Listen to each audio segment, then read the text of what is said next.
distinguished cast of panelists, people who are going to talk and they are going to show us what it really means to make election promises and how the implication of those. By the way, the theme for the conference is reconciling campaign promises with governance realities, challenges, and prospects.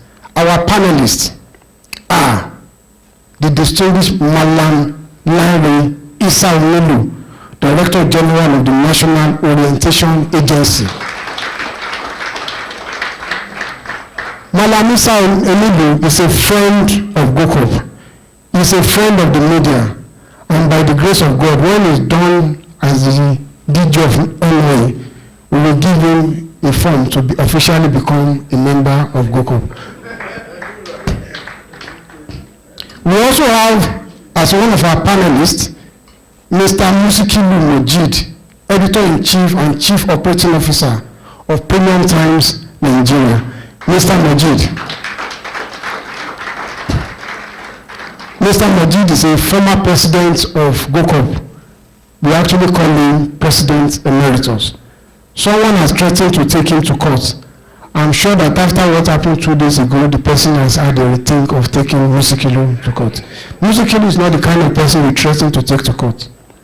And finally, as our panelist, we have Professor Abigail Ogwezi Indiseka, Director, Institute of Continuing Education, University of Lagos. Professor, you are welcome, madam. It's so nice to have you. So to quickly start, because I've been told that the Right Honorable and the military officers here don't like to waste time. I will call on the President of GOCOP, Maureen Chibo, to give us a welcome address. Maureen Chibo, PhD.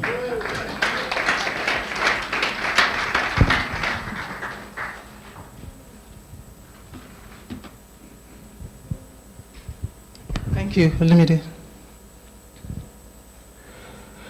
Good morning, distinguished ladies and gentlemen.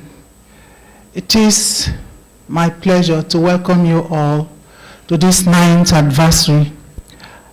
annual conference of the Guild of Corporate Online Publishers. Please permit me to lavishly welcome our erudite and gentleman,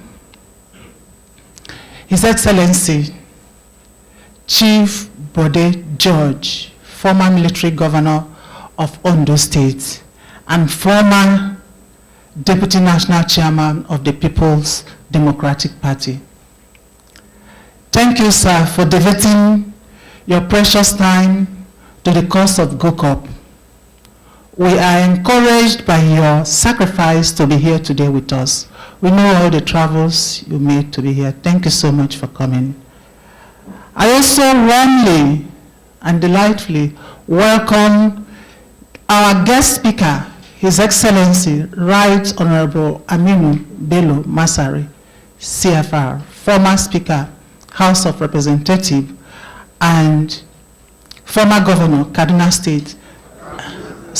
Katsina State, that's what former Governor, Katsina State, and Chairman, Jet Fund, who is to titillate our brains on the apt and timely topic, reconciling campaign promises with governance realities, challenges, and prospects.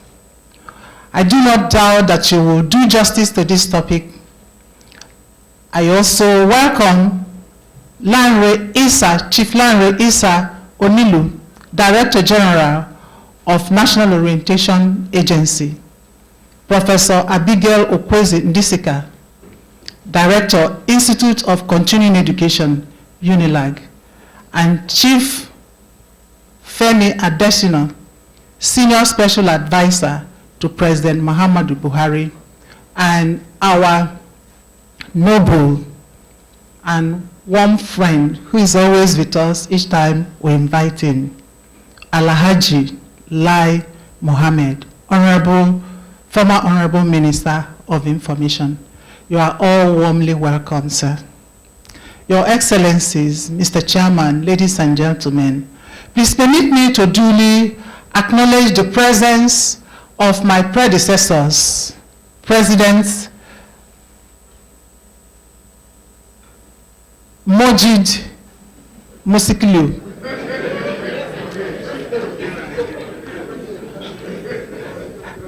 co-founder Burning Times, and Mr. Dotu Oladipo, publisher of Eagle Online. Mr. Musiklu is the no-nonsense chairman of the GOCOP Screening Committee, and Mr. Oladipo is the chairman of the GOCOP Ombudsman and Disciplinary Committee. Both have continued to serve GOCOP very well even after the expiration of their tenure. You are warmly welcome. Distinguished guests, ladies and gentlemen, this is the last GOCOP conference by my leadership,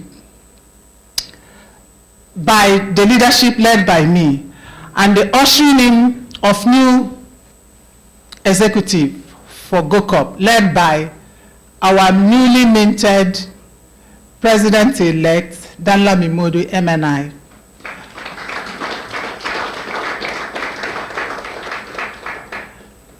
For the first time,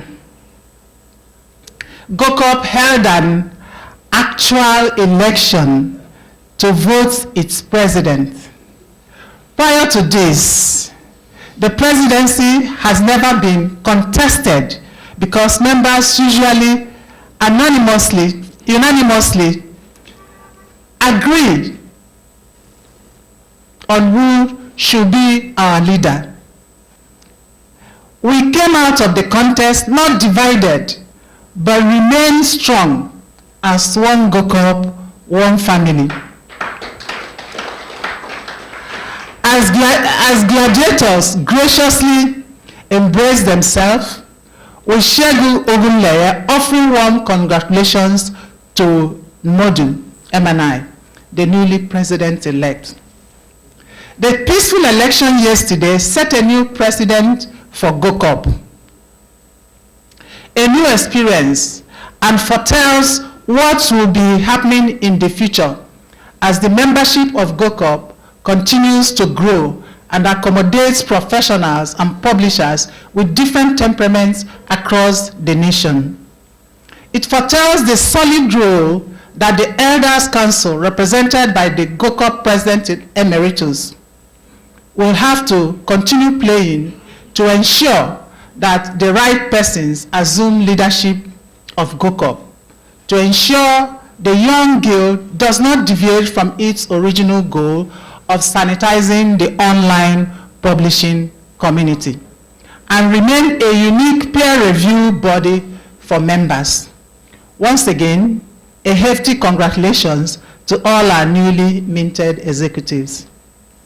The outgoing executive did its best to fulfill the aspirations and mandates given to it by members, majorly in setting up the structures for sustainability of GOCOP. The publication of GOCOP at a Glance, which you will receive, was launched in July. Please take up the gauntlet to see how the desires of our members, which we were not able to fulfill, can be actualized during your tenure.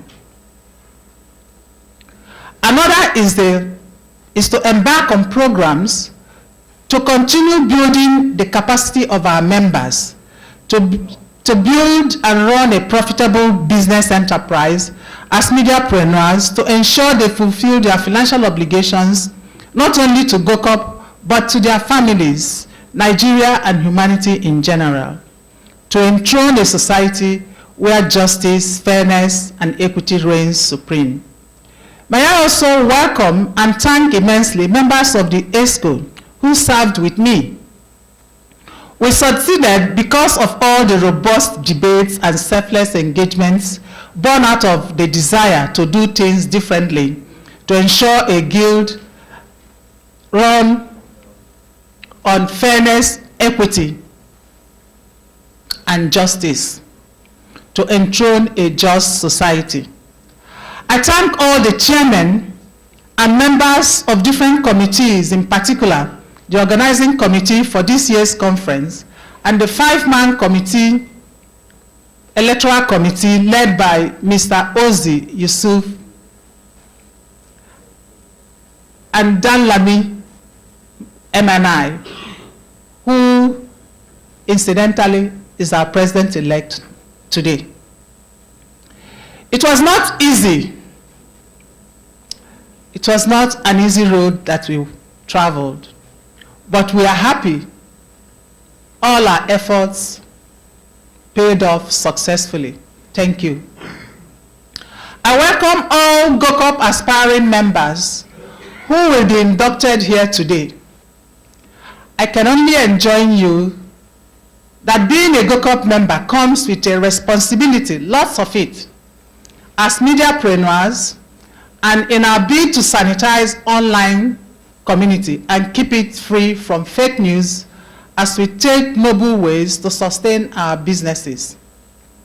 Please note that GOCOP is a peer review body that can help build your capacity to run your small business, small-scale online publishing businesses well. It is not, and I repeat, it is not an adverse canvassing entity for publishers. But we provide the link between you and those in a position to advertise, and the rest is left for you to follow up. As I look at the galaxy of the audience seated here, some of them are members of the business community.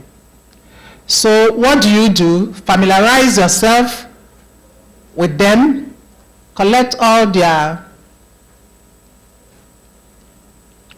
contacts, and follow up with them. That's how they will be able to support your businesses. Also, quickly familiarize yourself with GOCOP activities. And to achieve this, we have 2 publications. One is GOCOP at a Glance, and the other is the Nigeria Media Renaissance, which we launched in July this year. They contain all information about GOCOP constitution, welfare policies, history respectively. Remember that the Ombudsman Disciplinary Committee Chairman is watching you, and stay clear of fake news and unethical practices to avoid losing your membership. Distinguished Chairman, distinguished guest of honor, may I let you and our august guests here today know that our members, the new members we are going to induct today, went through a very rigorous selection process in their journey to become GOCOP members. We received 35 applications, but only 8 were chosen. As you are inducted today as GOCOP members, I felicitate and wish you the very best as members. In addition, please note that there will be a debriefing immediately after your induction with the new ESCO to guide you properly in GOCOP traditions and expectations from you, and also you can have the opportunity to ask questions about GOCOP that bogs your mind. Your Excellency, ladies and gentlemen, this conference would not have been possible without the tireless efforts of the 18-member planning committee led by Chairman Dan Lami MNI, our president-elect now, who will be shortly sworn in as GOCOP president, and Secretary Olumide Yanda Olumaiti, also to be sworn in as vice president of GOCOP. Special thanks to all members of the committee too. I also thank all the special guests here and representatives of NUJ, NIPR, Chairman, the Board of Trustees, and all GOCOP members who are now working in the corporate and public institutions who supported this conference, especially those who have used their good offices to give succor to our businesses. My deep appreciation goes to all state governments, Lagos, Ekiti, Delta, Kogi, Ministry of Information, Central Bank of Nigeria, LNG, Seplat, Zenith Bank, NCC, Sahara Group, Shell, First Bank, Access Bank, NOA, Dangote Group, FCMB, Emadeb Energy, Raw Materials Research and Development Council, Cetraco, T-Trumpy Concept, Nestle, Sovereign Trust Insurance Company, and NNPCL, who have supported us. I thank and welcome you all. God bless your various businesses so you can continue to support us in the future. On this note, may I once again welcome you all to this conference in the Center of Excellence, and I look forward to meeting you again in October 2026 as a loyal member of GOCOP under the newly minted President Danlami Modu MNI. Thank you for listening. God bless Nigeria. God bless GOCOP.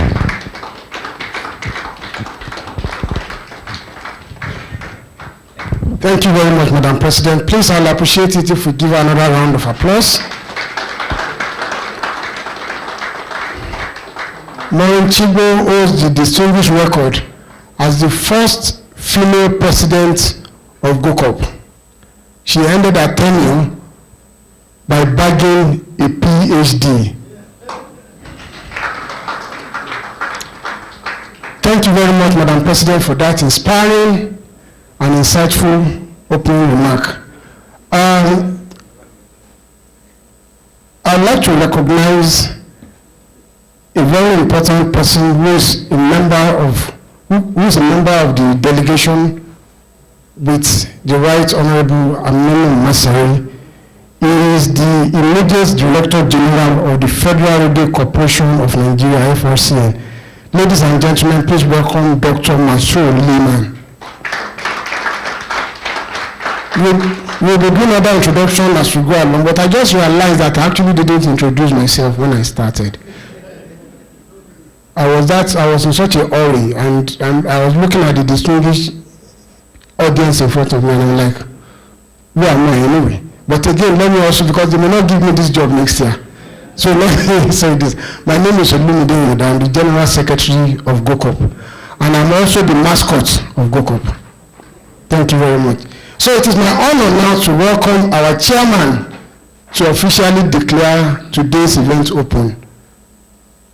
Ladies and gentlemen, please let us welcome Chief Olabode George.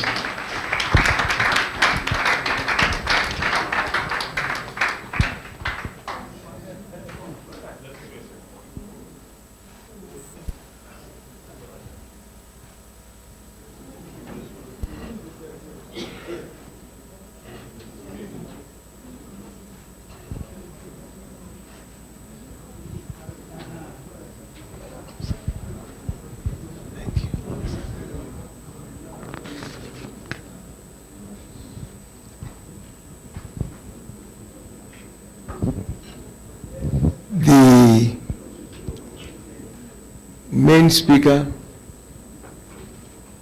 who has also been an honorable speaker for the whole of this country. Let me welcome all the dignitaries invited and all members of this great association. I have followed you right from inception, and I am extremely very happy that you are still getting stronger. In the hands of all the frailties that we face in Nigeria, my prayer is that the Almighty God will continue to give you the favor to be committed for our great country. You know, each time I wake up in the morning, because I have snaked through this country, there is hardly any part of this country that is not endowed with one major resource or the other. And the essence of the definition of democracy is the utilization of the resources of the land for the benefit of the people. So I always wonder with my friends, why are we like this? The giant of Africa. And I like the topic you select, because campaigns are easy. You get on the rostrum, you throw up all sorts of information, but the actual impact to the people is when you get in there, what do you do to ensure that the people are happy? When I got this invitation, I said, how can I be part of that train that is moving? What should be the guidelines? Because I was in the military governor. In fact, I was retired in that same villa. My last assignment was director under General Dia. And I have been back in the civilian dress, where for 16 years we were there in the villa. So each time I look at those who are handling the management of the country with their campaign and things and what they are doing, how they are achieving, I pity the receivers. So today, I have tried to list certain comments that should guide us as we assess ourselves, assess those who are managing the resources now, and then profile solutions. I'm happy the guest speaker, we are all together in my party. He is still my very bosom friend, because I knew what he did in this country, in the House of Representatives, how he was able to manage the usual rancor that goes on in the House of Reps. Naturally, if you have 300 and something people, what do you expect? We all can't sleep and face the same direction. But his calmness of purpose, his character, remains imprinted on my mind. So when I got the invitation and I was told that he's the one going to make, then I quickly went back into my own archives to make certain statements, key statements. And I will want you to please share it, so that as they present the key address, we should try and see whether they are meeting those points that I've. It was Gandhi who said, freedom is not worth having if it does not make that freedom to make mistakes. Freedom is not worth having if the freedom you have designed cannot be allowed to make mistakes.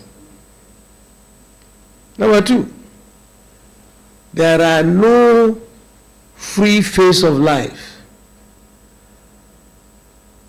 As you progress, leaders, political leaders, must have at the back of their minds, the day you start, people will start reckoning.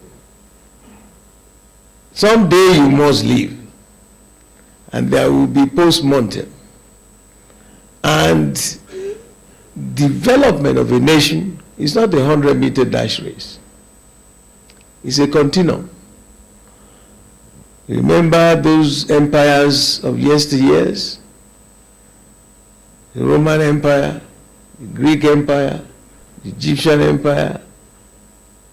Where are they today? So, as we are up and running now, let us keep it at the back of our minds that this is an opportunity at your time to impact the people of this country, to put a smile on their faces.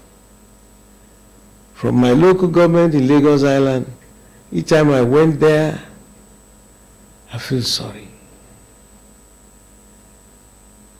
So there is no free face of life. In other words, you will meet so many blocks, so many things that you don't even expect will impact you. And the higher you go, the more demonic missiles that will be fired at you. Are you ready for public office? It is true.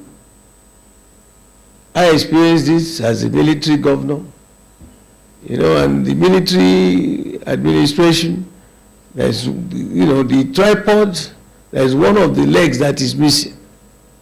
And that is why I do not support any military intervention in governance. You should have the legislative, the executive, and the judiciary. The military, we only have just the judiciary and the executive. So how do you know what the people really want? How do you possibly impact on them? So, ladies and gentlemen, let us put these thoughts at the back of our minds as we roll on. There is no perfect institution anywhere. You can only see that what you are doing, learning from the former to improve on it, so that that giant of Africa will remain. You cannot be voted in and you start on zero. Even if it's the opposition party, you are still going to govern this same country called Nigeria. So, GOCOP, let me say how happy I am to join you again and to wish you all the very best as you roll on. It's a new beginning, 9 years of existence. Have you been performing? Of course. There are some dead ends, still obstacles on the way which you should clear. Because when the president, the outgoing president, was talking, she mentioned those who just throw some lies on the lines. And these things go all over the world. I beg you, if you see such characters within the rules and regulations, please avoid them. Because wrong information can fly faster than a bullet. But please, I know you just started 9 years in the life of a nation is nothing. Finally, people will suffer. And suffering is a wonderful fertilizer for the roots of character. The great objective of life is character, for it is the only thing we carry with us into eternity. Let us be mindful.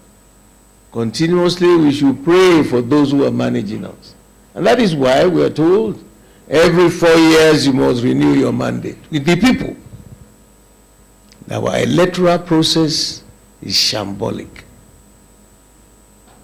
It is shambolic. If those who are in the house, if they know, as a matter of fact, that they will come back to renew their mandate every 4 years, you think they will forget their constituencies? They will not. And from the view, my personal view, and we are trying to sell that as a personal view of my party, is that we must go and revisit the process of INEC. It is shambolic. There was a hot news that came out this week that Prof. Mahmoud was asked to proceed on his terminal leave. And before he left, he had a press conference. It shouldn't be then. It should have been much earlier, because he would have started from him. He listed a load of information about things that they need to do. And not long after that, Mahmoud was asked to proceed on his terminal leave. It will be well with our country. I can't hear you. Amen. Thank you for this opportunity. I want to listen to my good old friend, respectable, responsible, dependable, and a committed Nigerian. Thank you very much.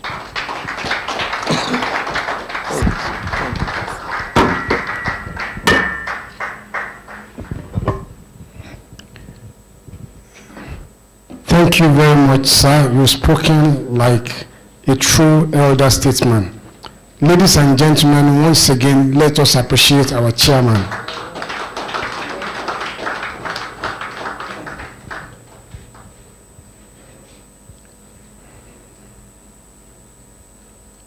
Thank you, sir. That was powerful and inspiring.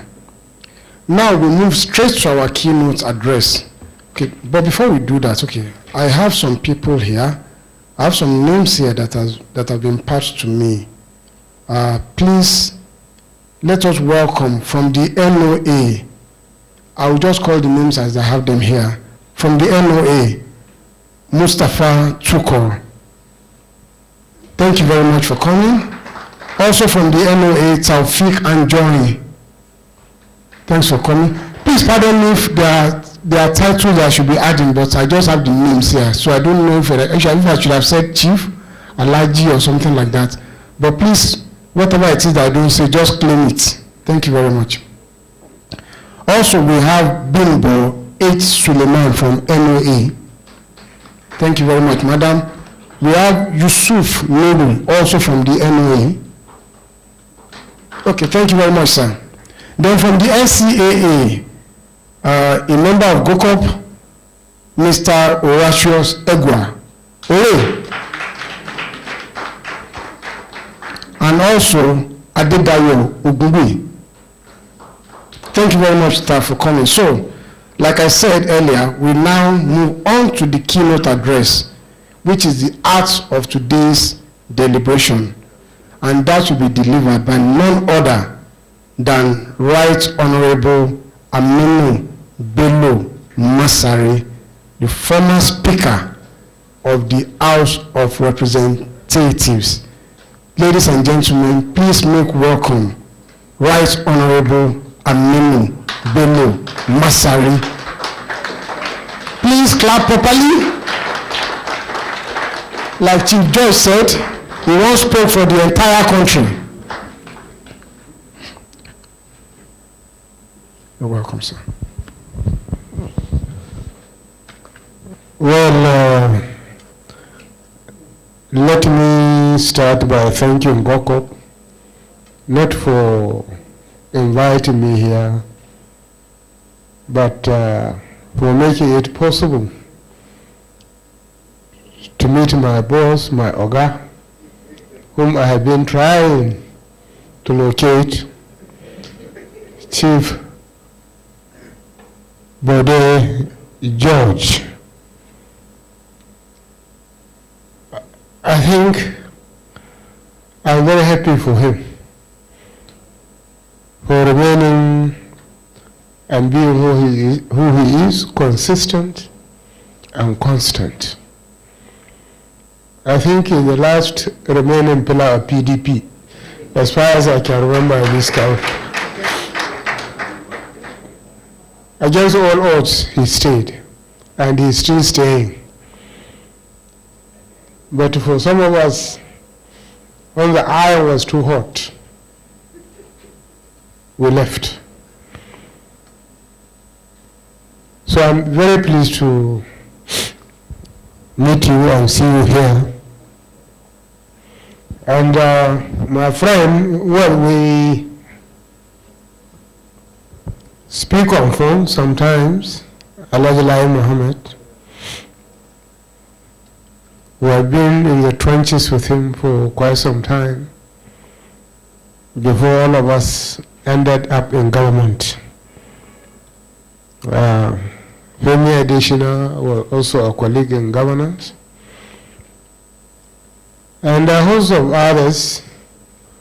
I'm very pleased to meet them, to remember the old good days. Days are always good, depending on who you are and what you want to be. So let me start my address by acknowledging the President of GOCOP and the other executive members of GOCOP and the fellow members of GOCOP.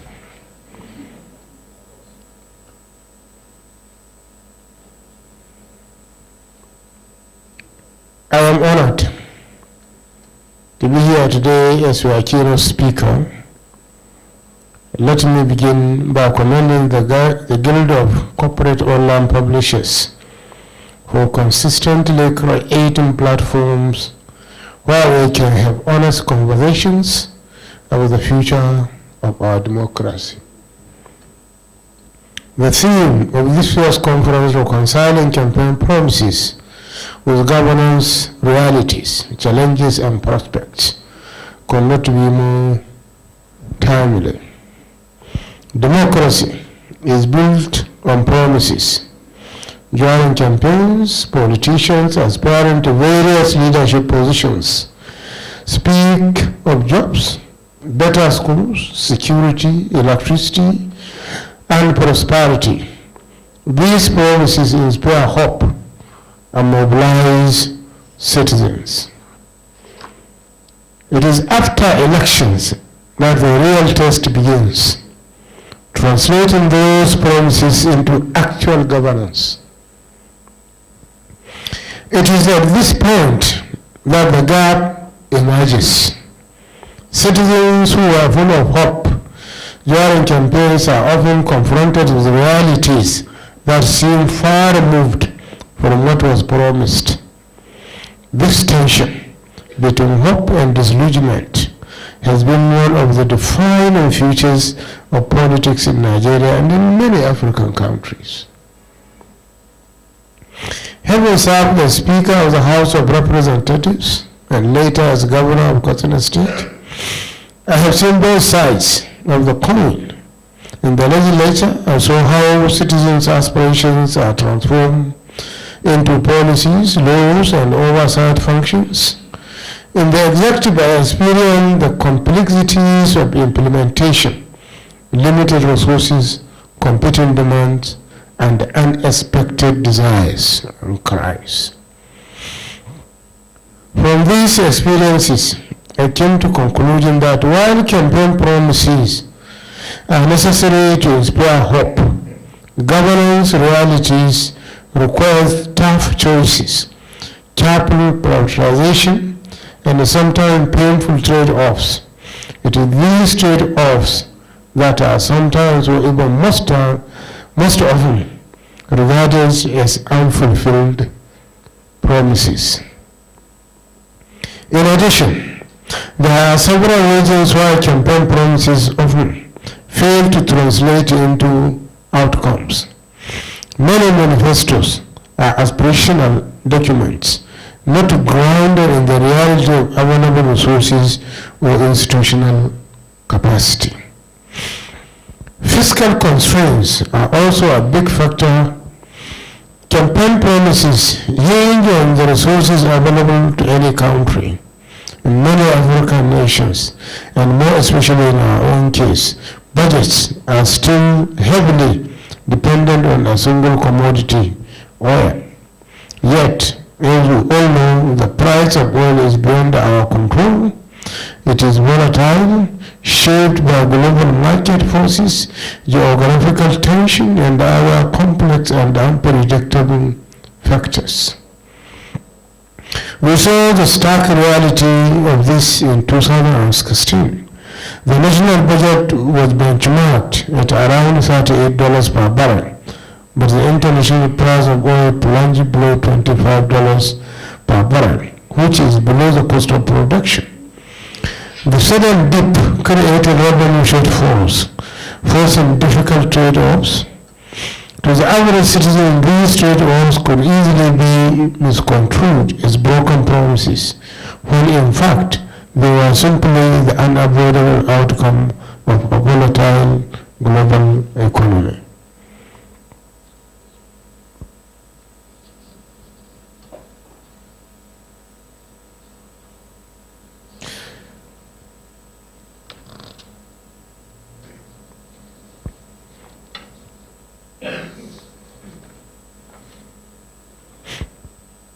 Beyond the resource volatility, there are unforeseen emergencies that force government to record their priorities. Take 2019 as an example when COVID-19 struck. The world was brought to a standstill as nations fought desperately to save lives. Plans and promises across all sectors were suspended or slowed, because survival became the first priority.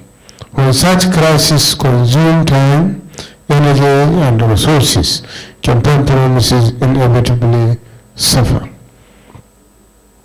Emergencies are not limited to global pandemics. Here in Nigeria, insecurity remains a persistent challenge.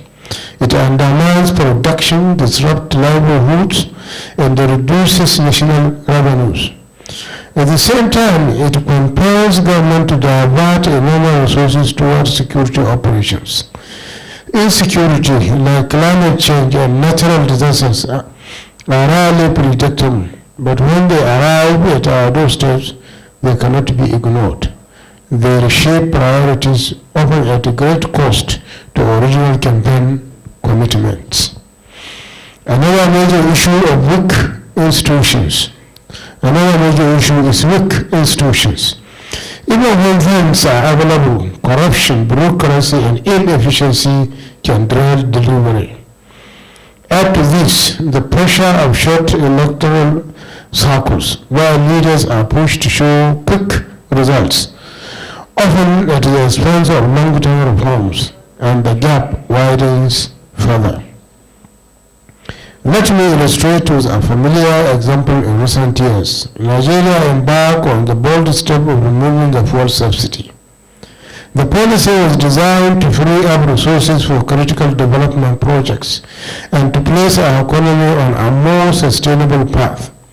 In principle, this reform was necessary and forward-looking.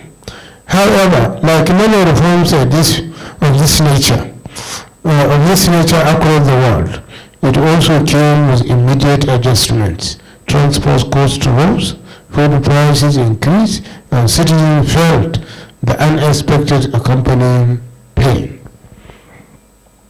In the build-up to 2023 elections, virtually all major presidential candidates pledged to remove the subsidy and to realign the exchange rate of the naira as part of the necessary step to restore our economy. These were difficult but inevitable measures. The challenge, however, was that their consequences were not fully interrogated in the public space. Citizens were not adequately prepared for the temporary hardship and reform such reforms could bring. It is only now, with implementation,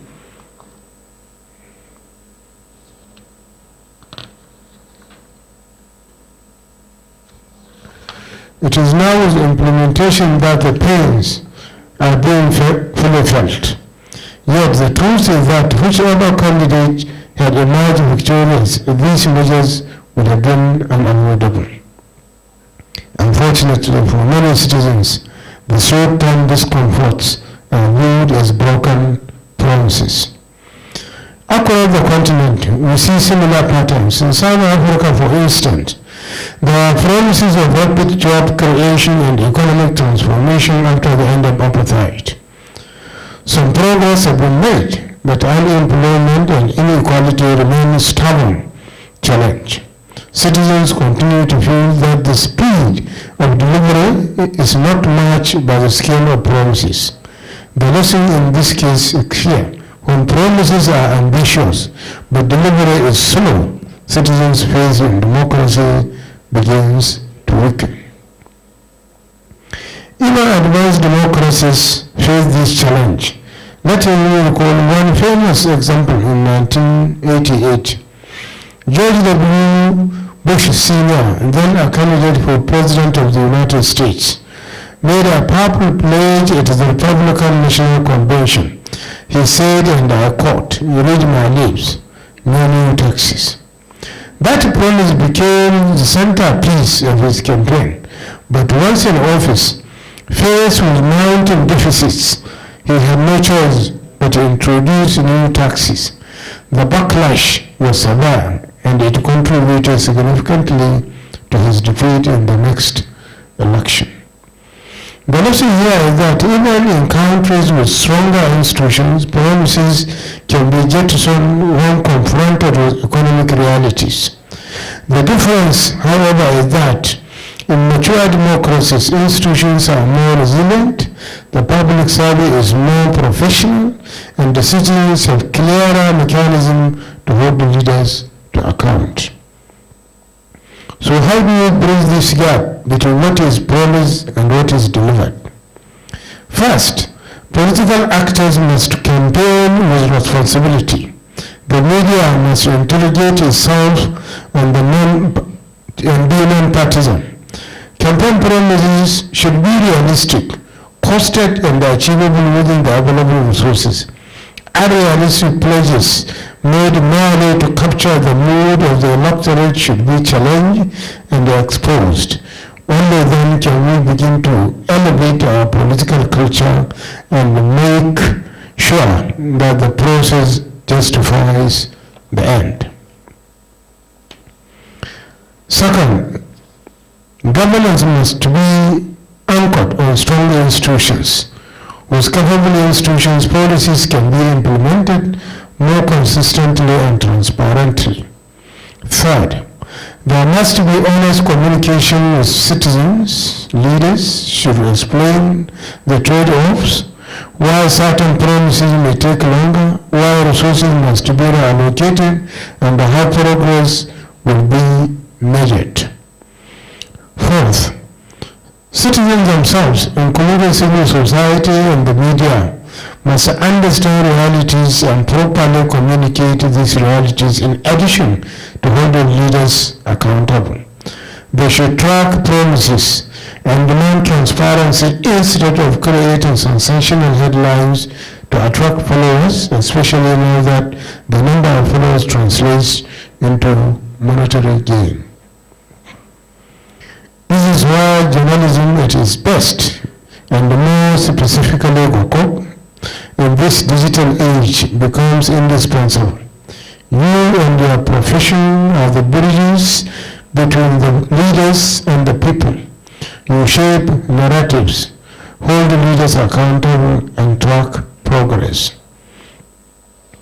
Your platforms can create promise trackers that record what was pledged and what has been delivered. You can explain complex policy challenges to citizens in plain language, and you can amplify examples of good governance, showing that it is possible to keep promises when institutions are strong and leaders are transparent. In conclusion, reconciling campaign promises with governance reality is not just about avoiding embarrassment for politicians.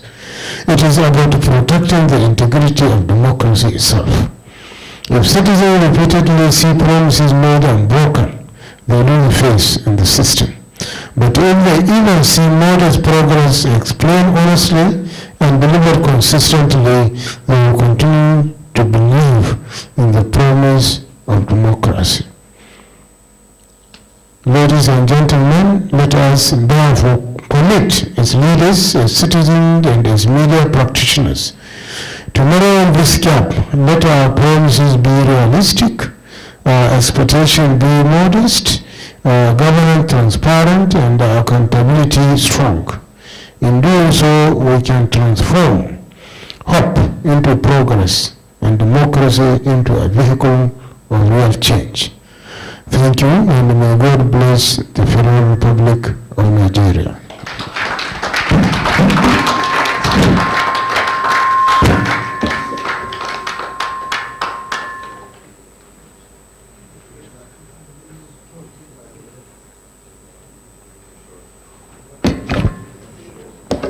Once again, please let's give a warm round of applause to our keynote speaker, the Right Honorable Aminu Bello Masari.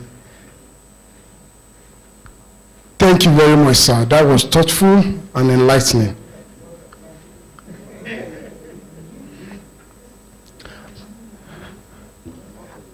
I introduced some people from the NOA earlier, so please I'd like to also add to the introduction I did earlier. Also from the NOA, we have Alhaji Bala Musa, Director of Communication and Media.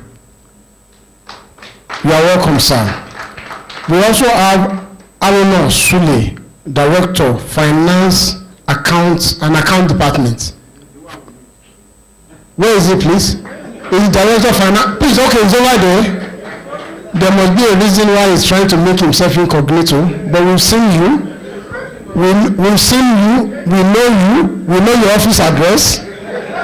Thank you very much, sir. We also have Kenneth Onyepeju. Please forgive me, I don't do this normally. Kenneth Onyepeju, Director of Procurement, NOA. Okay.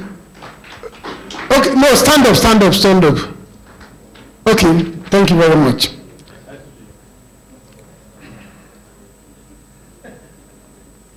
Okay, so now, distinguished ladies and gentlemen, we now move to the panel session. And we have a robust panel of discussants to dissect what we have just listened to. They will build on these ideas and offer practical insight into challenges and prospects of campaign promises and delivery. So please join me. I will start by inviting to the stage our moderator for today. He is the publisher of Political Economist. You can imagine somebody combining politics and economy. The publisher of Political Economist, Mr. Ken Ubechi.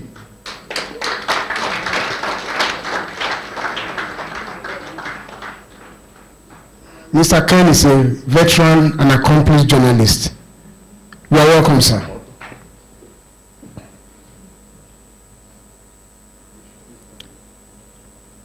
Okay. As stated earlier, you will be joined by Malam Issa Onilu, Director General, National Orientation Agency, NOA. You are welcome, sir. Thank you very much.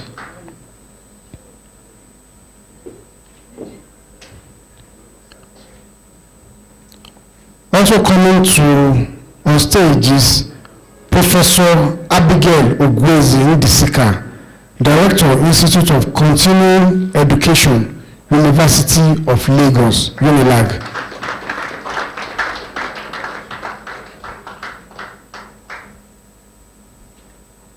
And last but definitely not the least,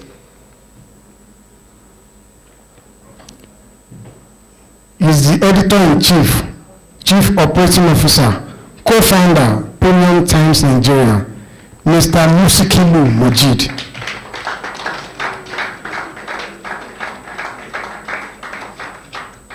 Thank you very much.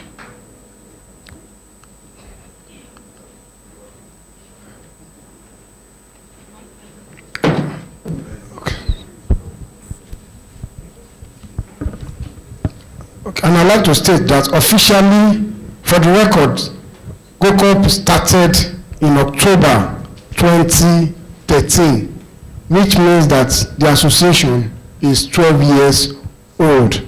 Once again, congratulations to GOCOP and a round of applause to GOCOP. GOCOP was 12 years old last week. Thank you very much. So, Mr. Obechi, I hand over to you. Thank you very much, Mr. Compie. And we have come to the crunch hour. And I must say that Mr. Speaker, Mr. Governor, and now Chairman, Third Fund Board has not disappointed. We have always known him. You know, there are politicians who you hear their voice all the time. There are some that speak once in a while.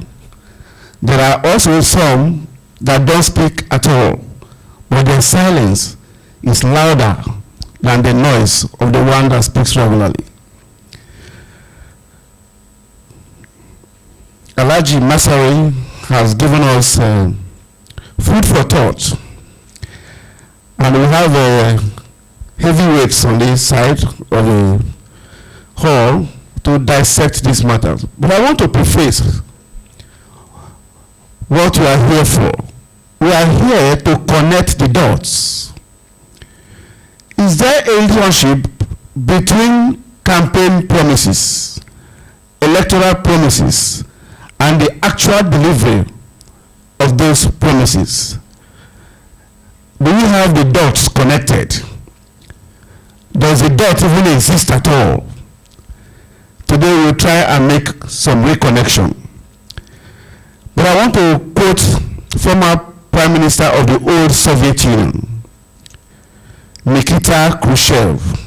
He said, and I quote, "Politicians are the same everywhere.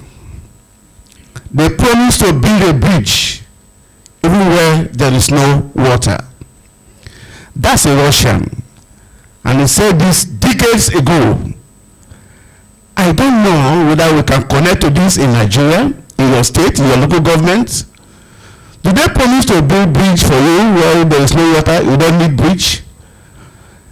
We have people here who will do justice to this, to link campaign promises with actual the realities we have on ground. And I'm going to start with somebody, one of us, a very thorough investigative journalist, who is even trending as we speak. His medium is trending, he is trending, he's being threatened with a lawsuit. He has now reversed it, he is now threatening somebody with a lawsuit. Mr. Mojid Muskiu, do you believe that politicians are the same everywhere? And do you believe that Nigerian politicians promise to build bridge even where we don't need bridge? I would like to start it from there. Yeah, thank you so much, moderator. And thank you, the guest speaker, for your brilliant presentation. Really insightful, I must say. But he himself, a former Speaker of the House and a former governor, admitted that most of these promises are hardly realistic. Although he tried to argue that they make these promises and then realize that the economic and fiscal realities of the governments they serve perhaps will not allow them to deliver. But for me, I think there is a problem of ethic of promises among politicians. And maybe not just politicians, maybe generally, fidelity to promises is really very low. And then you see that promises among politicians in our country are mere rhetorics to confuse and to win election. They know too well. So when they go on this campaign trail, they simply say the things that will make people clap. Some of these politicians are never prepared to govern or to deliver. They only mount the rostrum to say to people and give hope, even when they do not know the revenue available to their states or to their local government. All they want to do is to win election, because they also know too well that our memories are very short, that whatever they say, they will say it and get away with it. Most times, and which is why I remain grateful to him, because he tried to underline the role of the media in all of this. Yep. Those of us who cover political campaigns, all we do is to emphasize the rhetoric that they bring to the table. I will bring bridge to this local government, we'll build school, we'll do this, we'll do that. And then we don't even ask the ordinary people who are the campaign ground whether similar promises were made before. So for me, I don't think there is a disconnection in this country, and maybe elsewhere, between campaign promises and reality. Most times I can't remember where people make promises. Some people who succeed among politicians in Nigeria, just accidental successes to me, because I don't think they really meant to deliver. I'm not sure they really even plan to deliver. I'm not sure they are aware of the path to delivery. Thank you very much, Mr. Mojit Muskilu. Can we give a round of applause to him? I'm going to skip Professor Ndisika, and I'll come to the man who is in power and with power. I'm asking you to speak next, because the man on the other side is the opposite of you. He's the one who is trying to bring you to account to the people. Do you agree that the realities we see on ground connect directly with the promises they made during electioneering? And I want you to premise your answer on the fact that you are now in power. You speak for a government. The government you speak for, how do you relate what they are doing now with what they promised Nigerians? Yes. Thank you very much. Good morning once again. Let me start by acknowledging the speaker of today. It was actually not just a keynote, he was able to dissect this issue from all the necessary angles, I must say. Thank you for that insightful delivery. Let me start by saying, there's a question you asked him, whether this is what happens all over the world. And I would say the degrees may be different, but it's the same thing. I remember Tony Blair in one of our, when I was on the other side, the Disney Award, those days he was here, and we were in the holding room, and we were just having light discussion. And he said that he wanted to be a billionaire, but the system in the United Kingdom will make it impossible for him. I'm sure we can connect with what he was talking about, that it has to do with the system. Yep. And when we are talking of the system, we're not talking of just the public system. We're not talking of just government. There are stakeholders outside of government that also play a role in determining how far this can go. Yep. So the first thing we should be asking ourselves, how much of a factor is manifesto in winning election? And I don't see manifesto as a factor yet in this country. And for us who are journalists, how much of effort do we make to hold people to account at the point of campaign, tying them to their manifesto? We do not play so much emphasis on the manifesto as journalists, as media. We also follow the rhetorics, just as Musikilu said, and we, populate our airtime, our media spaces, with issues that are not very important to the delivery of the dividends of democracy. So until we make manifesto a factor, that would happen. You want me to go into what this government is doing, and I would believe it is too early. Otherwise, I'm experiencing for the first time when most candidates that produce manifestos, many of them do not see the manifestos. So people prepare manifestos. And so it is not their manifesto. And because we are also practicing presidential democracy, it means that it is the party's manifesto, not individuals' manifesto. So when you have a manifesto for a government, it is either the APC as we have it now, it is the governing party's manifesto, not President Bola Ahmed Tinubu's manifesto. So it means even the councillor in one ward who is contesting under APC is doing that having subscribed to that manifesto. And that's why you'd wonder when some people are trying to ask National Assembly why you are a rubber stamp. If the governing party has the majority in the National Assembly and they are operating the same manifesto, that's not rubber stamp, that's fulfilling manifesto. So, but for the first time in 2002, I saw for the first time in my own experience where a candidate was the one that produced his own manifesto, and I was a witness to that.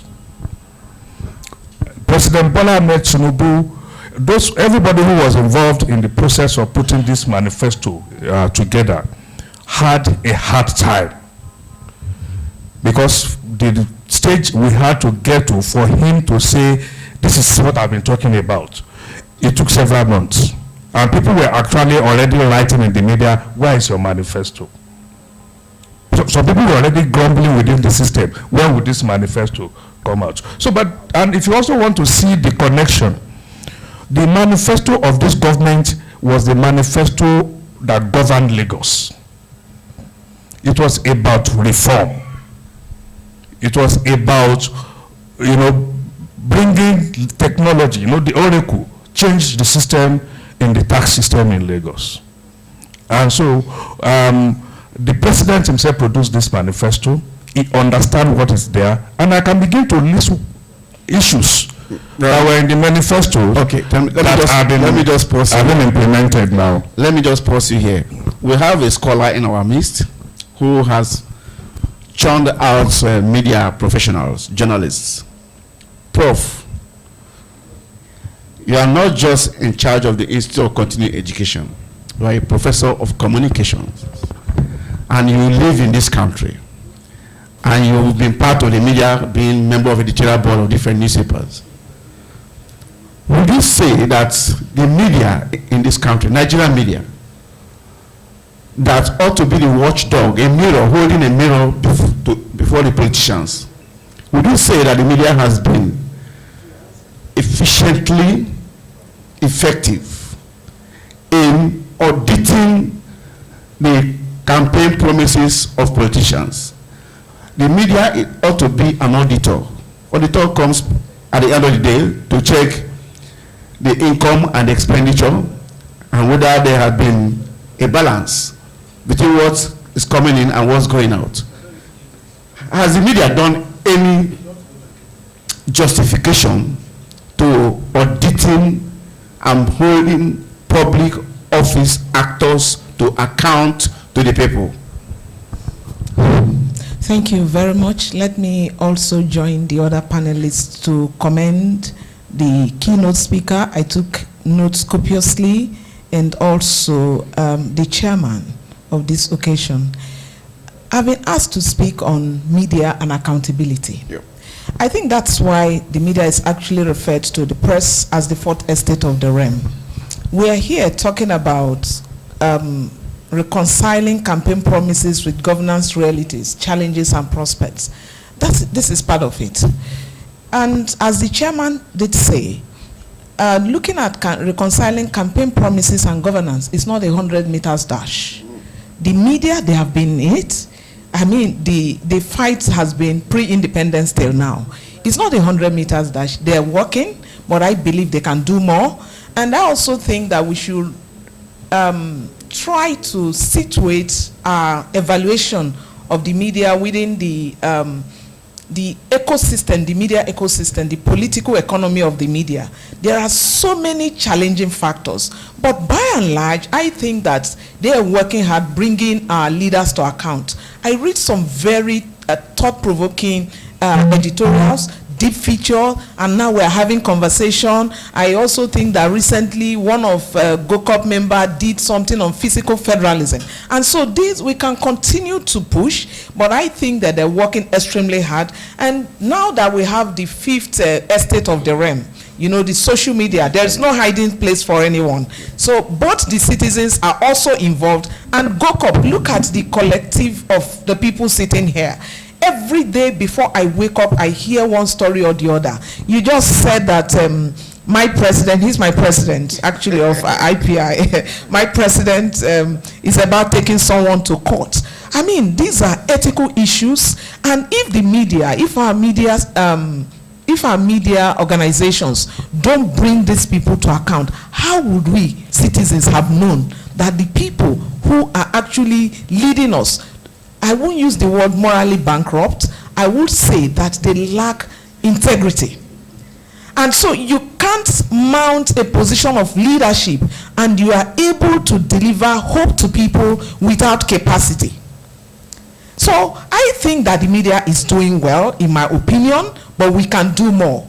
They have had several projects, media and accountability, a 3-year project, and it was focused on media organizations that are not legacy media, because the political economy will not allow some of them to cough. So the self-censorship in most of those organizations quite strong. But the GOCOP and the fifth estate of the realm, they are freer.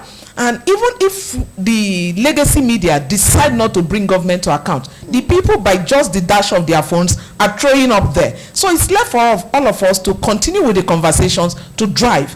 And I also believe that the media, particularly the fifth estate of the realm, we should not throw away the baby and the bathwater.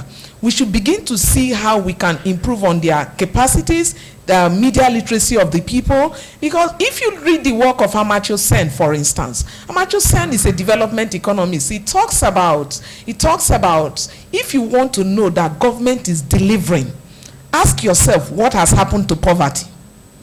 Ask yourself what has happened to access to education. What has happened to access to healthcare? So I think that the media, the press, they are throwing up these issues. It's for us to continue with the conversations. And that's the only way. And we also need to encourage them. They slap, strategic lawsuits, frivolous ones, just to discourage them. But I like the cohesion, the synergy among the media groups in the country. And they will come out very strongly that you cannot cow us, we have to speak, because it's our duty to bring them to account. So it's work in progress. That would be my submission. Thank you very much, Prof. That's why you're a prof. I'm coming back to the media. And Alhaji Mojid Musikliu is president of IPI Nigeria, of which I'm a member. But I'm not going to spare you as my president. I'm going to ask you a question. If a doctor wants to cure or attend to a patient, that doctor himself must not be sick. The doctor must be sound, hale, strong, to attend to somebody who is ailing. there is something about the media. It's not just a Nigerian thing. People say that the media itself is not healthy, morally so, in a manner that it should be able to stand to bring another person to account. Is there hypocrisy in the media? Is the media morally enabled, morally equipped? I'm not saying intellectually now. Does the media wear a moral badge to bring that politician to account? Well, thank you. You know, when you find people that are morally upright, it is most likely that they are all right in other forms. So when the economy of the media in this country is a very difficult one.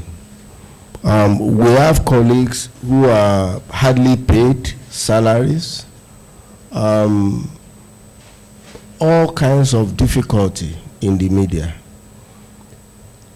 You see government always enabling other sectors. They enable aviation. They say aviation fund, yeah. entertainment fund, all kind of support. The media hardly get any support. So the truth is that the media in Nigeria is struggling. Nobody cares. It even does appear that politicians enjoy the fact that the media is in that state. It's anemic. Because it's unable to hold them to account. When you have been disempowered, you have been weakened. So nobody is interested in saying, okay, how does the media get newsprint? All the newsprint, the Okuiboku and all of that, they are all dead. You need to import newsprint. Nobody cares about. When they were giving COVID-19 fund to sectors, nobody bothered about the media, because they always want the media to be on its knees, so it's never able to stand strongly. So the consequences are that you find media organizations that are barely struggling. At times, the Speaker of the House is here. I'm not sure throughout the years he was Speaker, they bothered about what are the provisions in the budget that we go to the media sector when they were budgeting. They never bother, but they will budget for other sectors and all of that. And the thing we don't understand about this is that the media, we all need the media. Yep. At one point, you may be in power and think that it is important for the media to be weak so that you are at peace. But when you are out of power, you will need the media. I remember, and I'm saying this here, when Ulisa Metu was spokesperson for the PDP, the Premium Times was doing some critical reporting. He didn't quite like the medium. But when he was out of power, and he was in trouble, he came to the same media organization to say, you guys are credible. Can you help do this? That's what it means. But in the face of this difficulty, I will say that the media must innovate around the difficulties that it is facing. You cannot continue to, of course, the media is a business. Whether government enables you or not, you must find a way to remain alive and to fulfill your. So we have a crisis of sustainability. Yep. And what I will say is that we must continue to innovate. One of the innovations that I remember work during the Buhari regime was a project known as Buhari Meter. It is a project meant, and I'm sure Alhaji Lai Mohammed will remember that project gave him a bit of headache. It was a project between us and the Center for Democracy and Development. So, which was then tracking how that government was delivering on electoral promises. I'm sure that enables even the government to be on its toes. And then I think it's time for something like Tinubu Meter at this point, so that we continue to hold this government accountable. Thank you very much. I'm coming back to DG Noah. Truly, I must confess and I must admit that you have brought a new valve to the National Orientation Agency. There's no doubt about that. You are now in our faces on television and all that. It was not there before. At a point in time in this country, before 9 o'clock NTA News, that signature tune, the first line that will come out is, "It is 9 o'clock. Do you know where our children are?" You see, those values, those things that task our conscience as a people, that's national orientation. Trying to tell people to family values. It is in having family values that we call a thief, even when it's our own. These days, what you see is that a people will own a thief and say you are calling a thief because it's not from your stock. So we take proud ownership of a criminal who has forged certificate, and we are defending the person both ways. The instrumentality of the National Orientation Agency in any country is undeniable. I want to ask you, sir, because when we talk about campaign promises and the realities, it is not just the media to audit it, the people too. How much orientation, how much equipping of the people have you done so that when somebody comes with 5,000 naira to buy vote next time, they will say, that message that we're hearing, don't sell your vote, don't sell your conscience, it will be ringing there. So how much of that are you doing in the system to also enlighten the people in the area of choice to make? They may not be able to read the manifestos, they may not be able to do this, but they know that when somebody promises them bridge when they don't have water, they should be able to discern that this man is lying. That is not what we need now. So there must be a need assessment. How do you reconcile what you are doing now with empowering the populace to be able to audit the campaign promises vis-a-vis what they get at the end of the day? Thank you very much. I'm not sure this audience is ready for the question you have asked, because if I go into what we are doing, I'm sure the next 2 hours we would not be talking about manifesto again. So, but I try to just abridge it. We're talking about bridges now. So abridge it. Okay. So the mandate of NOA is dual. One, by the act setting up the agency. One is to communicate government policies, programs, and projects. The second leg of it is to put in place a value system and conduct value orientation, for the country. So your question rests on the second leg of that mandate. Orientation. Yeah, and unfortunately for us in this country, successive governments have tried to promote values, but it has largely been about mantra and sloganeering, and that has not worked. And the effort we made 2 years ago was to study why that has not worked. If you take yourself back to mid-80s, when the government of the day, the late President Muhammadu Buhari, who was the head of state that time, came up with his own way of galvanizing Nigerians. And when people talk of Japa now, I tell them that it's more of emotional Japa. The real Japa was in the mid-80s, following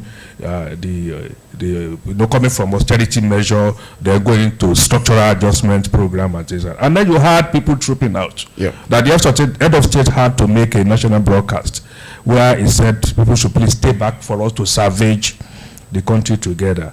And then there was a popular slogan, jingle that time, Andrew, please don't check out. Don't check out, yeah. And if you take it down to the time of the ebullient Dora Akunyili, you will remember Nigeria, good people, good nation. And she tried to rebrand the country.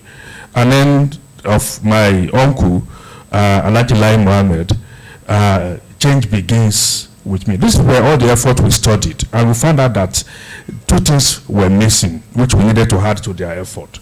And one was the fact that the country required a documented value system, that everybody understand this is the value that this country subscribes to. And we illustrate that by saying, imagine Christianity and Islam without the Bible and the Quran. Where are you going to get the guidance, for whatever you need to do? So we need to do a document that spell out who is a Nigerian and what are the expectations, what are the attributes that you must find in a Nigerian. Because if these things are there, both the person who is seeking vote and the person who is going to vote will be guided by this, value, the principles. So that's led us to what we call the Nigerian Identity Project, which we took to the FEC in September last year with 14 prayers, and all of them were approved. And the compass to deliver on that is what we call the National Values Charter. So there's a charter now of the values that this country has. So the second leg of it is to say, you can imagine Christianity again and Islam, then you don't have the Bible, you have the Quran, but you don't have the churches, you don't have the mosque. So where are you going to get the institutions to nurture adherents? So there must be institutions to nurture Nigerians on the values that we have subscribed to. And some of them were available in the past, but somehow we threw them away. We used to have civic education in school those days, where people learn from their formative stages in life on what good citizenship and all of that was all about. We had some other institutions, voluntary institutions of nurturing, like the Boy Scouts, the Girls Brigades, and all of that. Suddenly, we don't take them serious anymore. So in the last 3 decades, our children, the so-called Gen Z, have been victims of lack of attention, both from the government and the parent. And no value system was put in place. No role model, were put in place for them. So they grew up exposed to foreign values. So we have produced foreigners in the last 30 years in the country. And that's why when you go to social media, you see what is going on there, you wonder why things are different. Yeah, it's because there are no. So to cut it short, we recommended 7 institutions of nurturing, because we believe that the bedrock to this is to put that value system in place. Once people of values, many of these things that we complain about would naturally not happen. So if you say I'm a good Christian, people already know what you are talking about and what they should expect from you. If you say I'm a good Muslim, people understand what you are saying and what they should expect from you. So if you say I'm a good Nigerian, what exactly do you mean? We should also understand what you are saying and what we should expect from you. And there must be parameters to measure how well you are living up to the citizenship, the quality that we must find in you. So of the 7, one that is very key to this issue, we recommended that a subject should be introduced in our school that must be made compulsory from primary school up onto the university. And that subject we call citizenship study, where you learn what it means to be a Nigerian. And that is what happens in other countries. So I can report back to you that starting from this very academic session, what is called heritage and citizenship study as a subject, compulsory subject, has been introduced, and it consists of history, ethics, civic, has been introduced back into the education system of Nigeria, and it is compulsory. At what level? From primary school. Thank you. From primary school to secondary school. So you must learn it.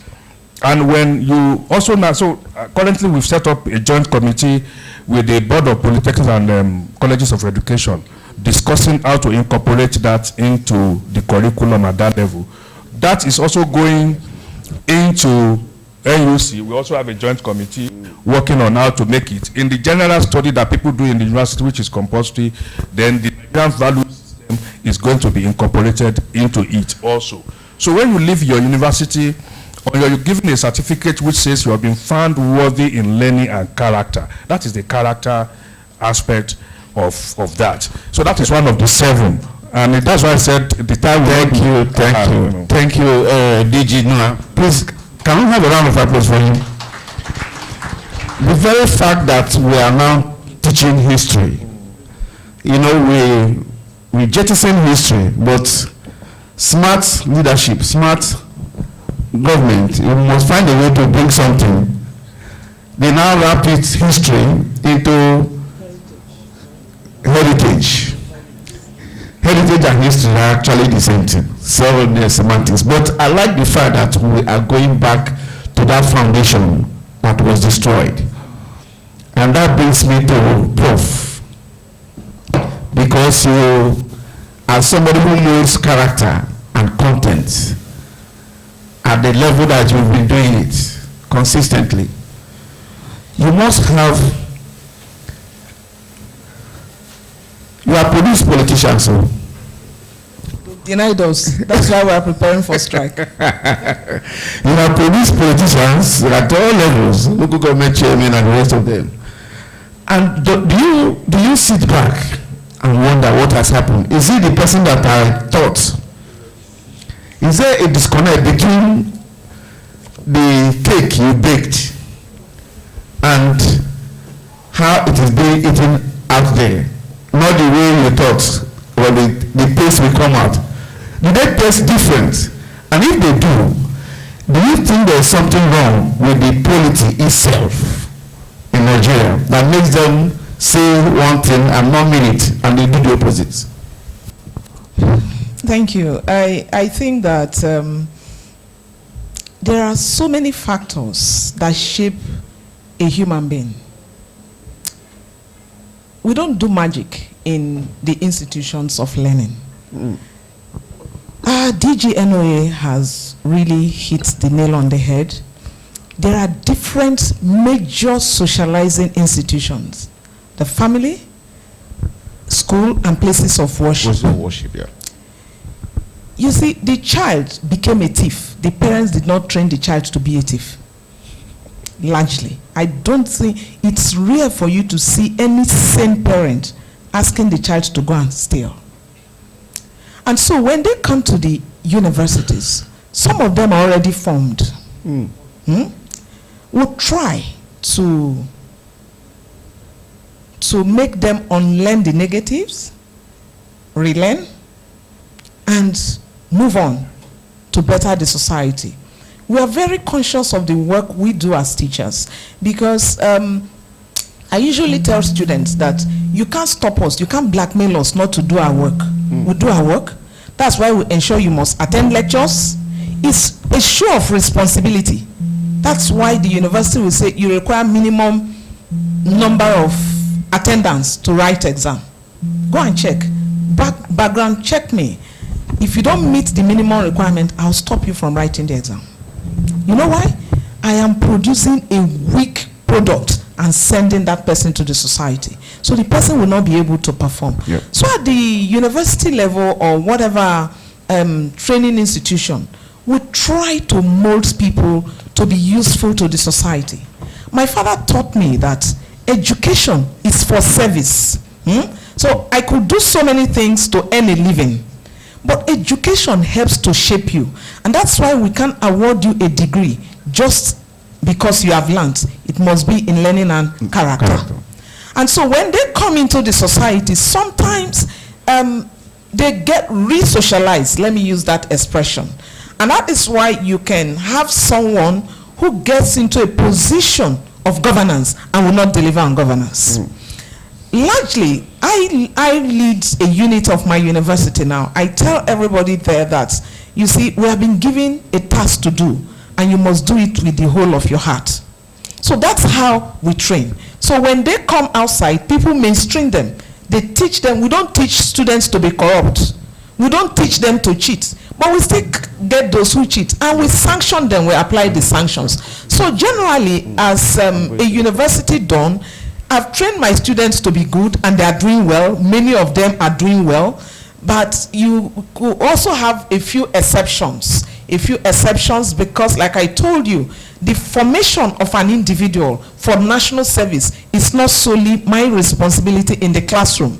But when they get to the classroom, we do our job because we are paid with taxpayers' money. We hold position of trust, and we ensure you do the right thing. So when they come out and they get into politics, and people begin to teach them rhetorics, not reality, that is where the disconnect comes from. But we continue to work at it, and that is why you have what we refer to as lifelong learning. You don't just get your certificate and disappear. At every point in time, people should continue to reskill and upskill.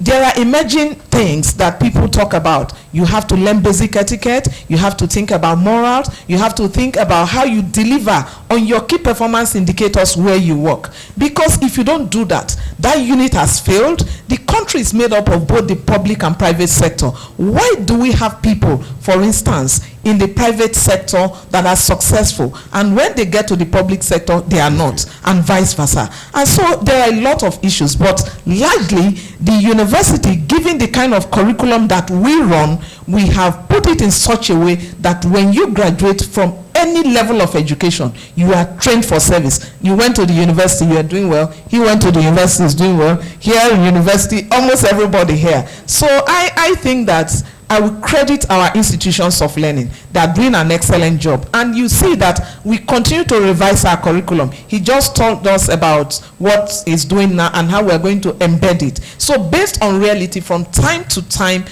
we do revision of curriculum to make them strong to attend to issues in society. So I think I will score us well that we're doing our best. And what we need now is encouragement. I'm happy that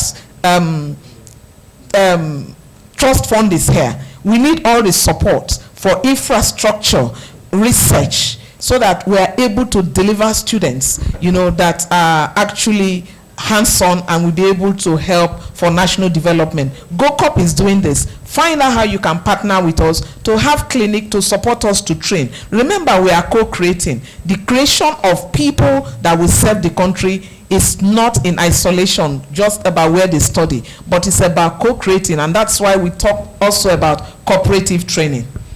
I'm only for trouble. I want to ask a professor a question. Can we give her a round of applause, please? That is professorial, and I think we just draw the curtain here on this side. I'm going back to the audience. Mr. Speaker, let me, our keynote today, you know, I'll still have let me have that privilege of calling Mr. Speaker.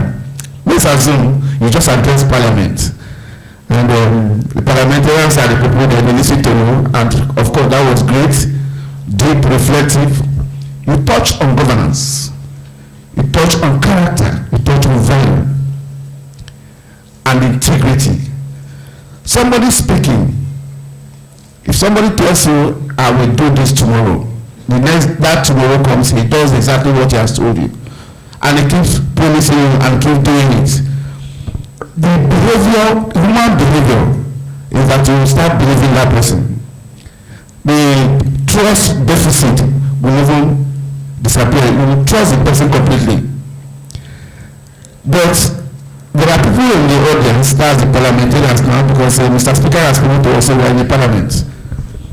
I'm taking this to the audience. If you have a question, just ask your question directly. If you don't have a question, you have just 1 minute to make your contribution to the keynote address. But I want to also emphasize before I do that, what the chairman has told us, that freedom is good. Democracy is about freedom, liberty. But freedom must be allowed to make mistakes.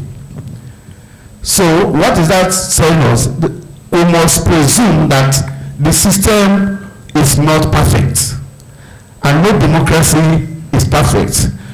We are seeing what is happening to America, over 200 years of democracy, and their president is behaving like a monarch.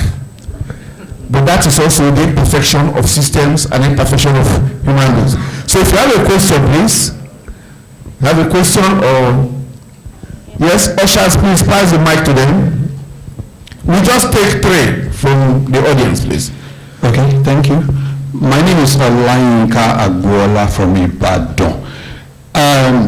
My question is going to be very, very brief. I am going to direct it to Malam Lanre Sawulu. I want to ask you, do you know that the assignment you have at hand now is the most important that we need in Nigeria today? We all need to be reoriented. Has this crossed your mind before? Thank you very much. Next question, please. Next question. Yeah, my name is Mauricio Seguan. I will address my question to His Excellency. The issue is, when you talk about trust deficit, you look at the vulnerability of the elector or the vulnerable sector of the society. How do you address this problem? If you want to have a credible system, a credible and accountable system, how do you address it? Thank you. Yes. Next. Well, take a lady, please. Yeah, My name is Olabisi Dejifolitile. Yeah, I want to know the relationship between money spent by politicians during elections and outcome for the electorate at the end of the day. Because this, for Nigeria, I know that politicians spend beyond what is even approved by the Electoral Act.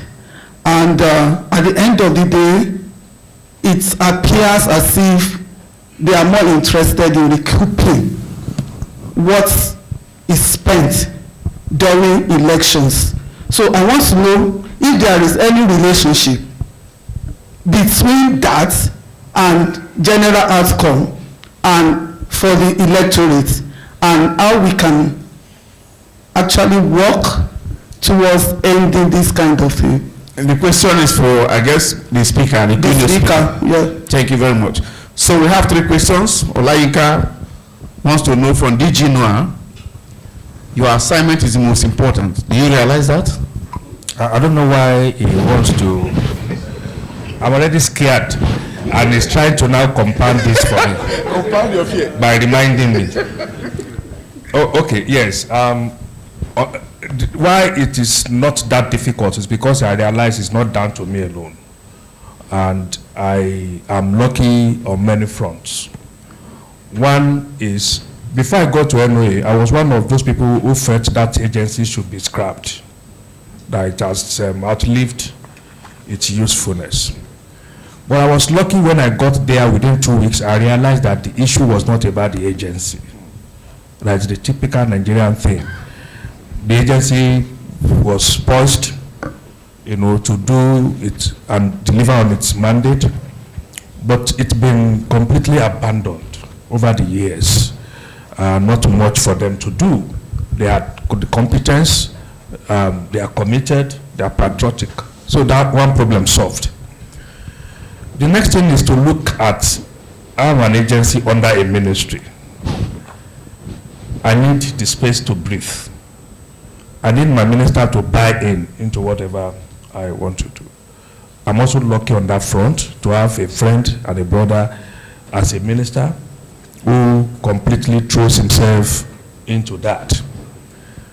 Then, to seal it completely, I am lucky to have a president who places so much emphasis on the issue of unity and understand that NOA has that responsibility.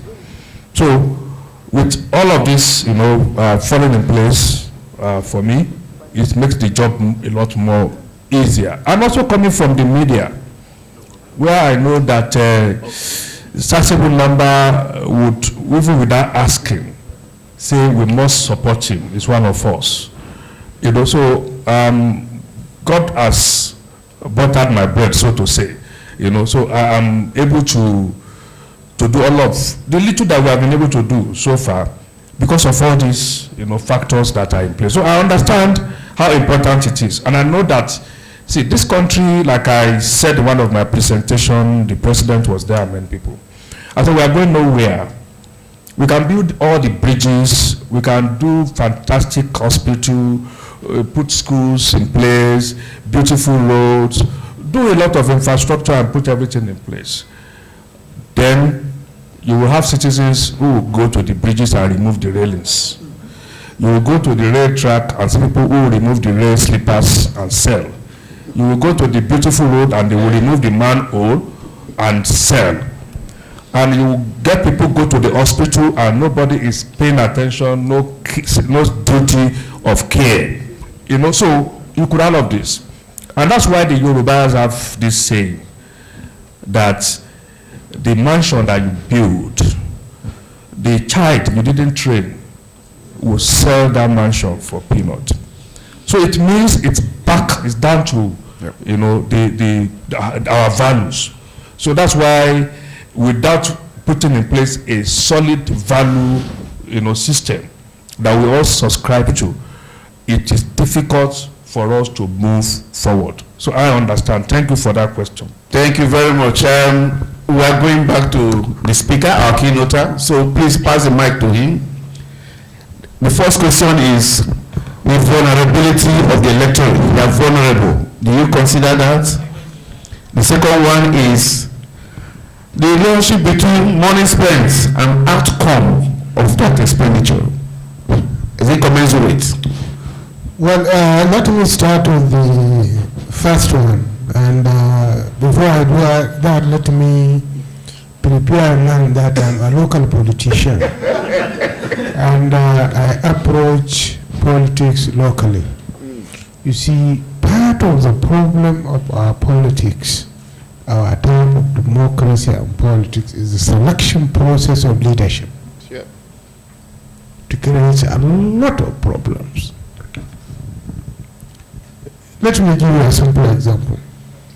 If you go to my ward and get all the people, the youth, the elders, the women, and say, look, I have 200,000 naira I want for this community, I want somebody to keep it.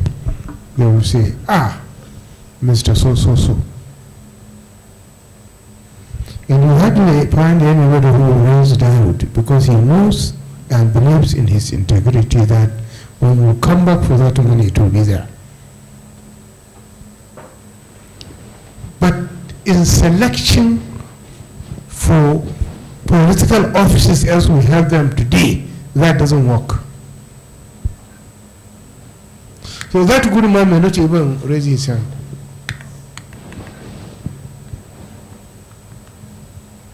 It will be the most noisiest among you. Then you put certain barriers. You are going, I'm just being a local election. If you go to my ward now, you won't take a councillor. The process has limited the choice of who will be my councillor. It says that person must have gone to at least senior secondary with a certificate in this, certificate in that. I'm telling you this from experience I had when I was a civil servant. I visited a village in my community and I saw somebody running up and down with grader. I said, so what are you doing here? He said, well, I'm the councillor representing this area and the people complain of access. So they brought a grader is grading the road to provide them access to transport their harvest to the market. That's what they want. If you say that man must have attended secondary school before he does that, the person who attended secondary school is eager to leave the village to go somewhere. So a lot of problems is our selection process, not realizing and appreciating who we are and what we want. That's the foundation. And coming back to Madam, nobody is in politics to make money. You can't make money in politics. You see, my boss is here. He knows. You can't make money in politics. Yes. Because I wear this, you think I have money. Maybe somebody who wears this has more money than myself. You don't make money in politics, in leadership. There may be exceptions. There may be exceptions. But believe you, madam, you don't go into politics. Because if I have money to invest, why can't I go to a profitable business and invest it there? Then taking a chance. I may win, I may lose. I may go there as chairman of a local government or as president or as a governor, looking for money, I will not see the money. When you cannot pay salaries, basic needs of the people, how can you make money out of it? People, you see, you don't say everybody who is in politics to make money. I tell you, if I want to make money, I'll take the line of Dangote, Boas, auditors, and others, not government. Where are the money in the government? People think that sometimes I laugh. Yeah, there may be some of us, there may be, but I'm telling you, majority of the people, even if they make money, they spend the money on the people. There are people in the service who are making money. You will never realize it. They are there in the system. There are politicians. The money of Nigeria is not in the hands of politicians. Go to Abuja, you find that 90% of those properties and estates do not belong to politicians. We know to whom they belong to. They are there in the system. I think it is time for even the media to be looking at these people. Well, we know leadership is the mirror.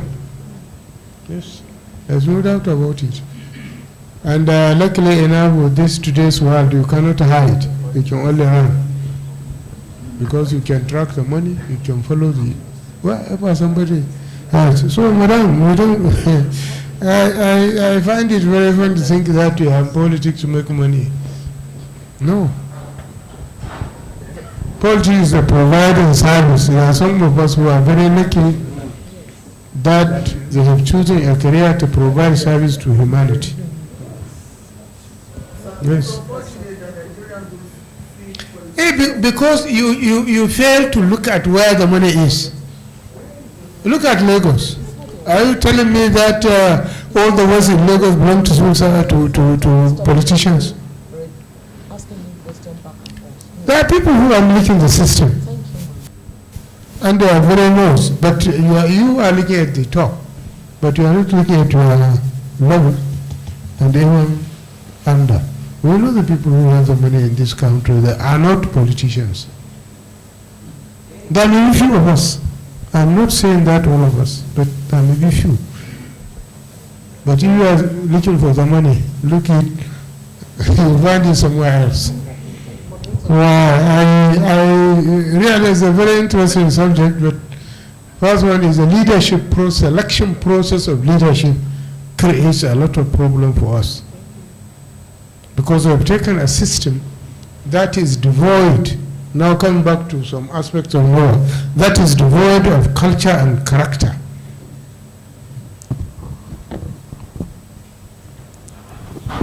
But it is built on something that has no roots. Thank you, sir. Thank you. Thank you very much, sir. Thank you, Your Excellency. We'll just take two more contributions from the floor. Just two, and then that's the end of it.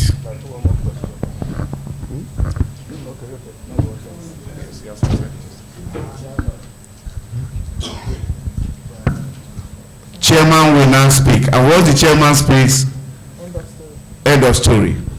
I'm an editor, so I will edit everything here, and the paper will go to bed. Ladies and gentlemen, it's a rare opportunity for me to be here. And I don't think I want to turn it into a political separation of beliefs and norms. But when the British left us, they left us with two evils. I'm trying to talk about our country.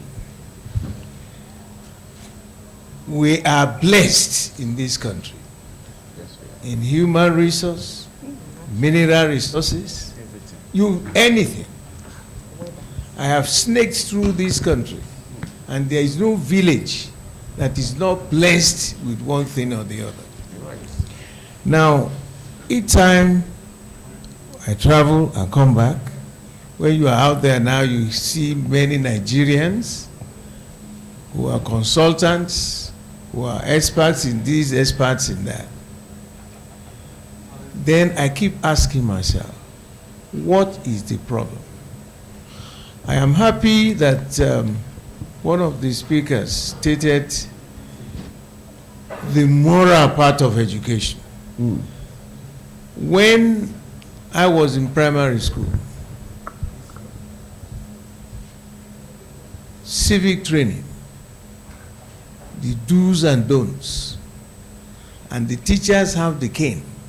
If you don't follow, if you come late, from primary school to secondary and university, I keep asking myself, that giant of Africa, what is going on with us? Who liberated South Africa? We didn't get anything for return.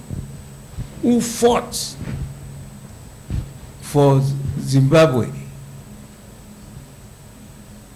When there was crisis in Somalia, remember that that president came to hide here and he died here.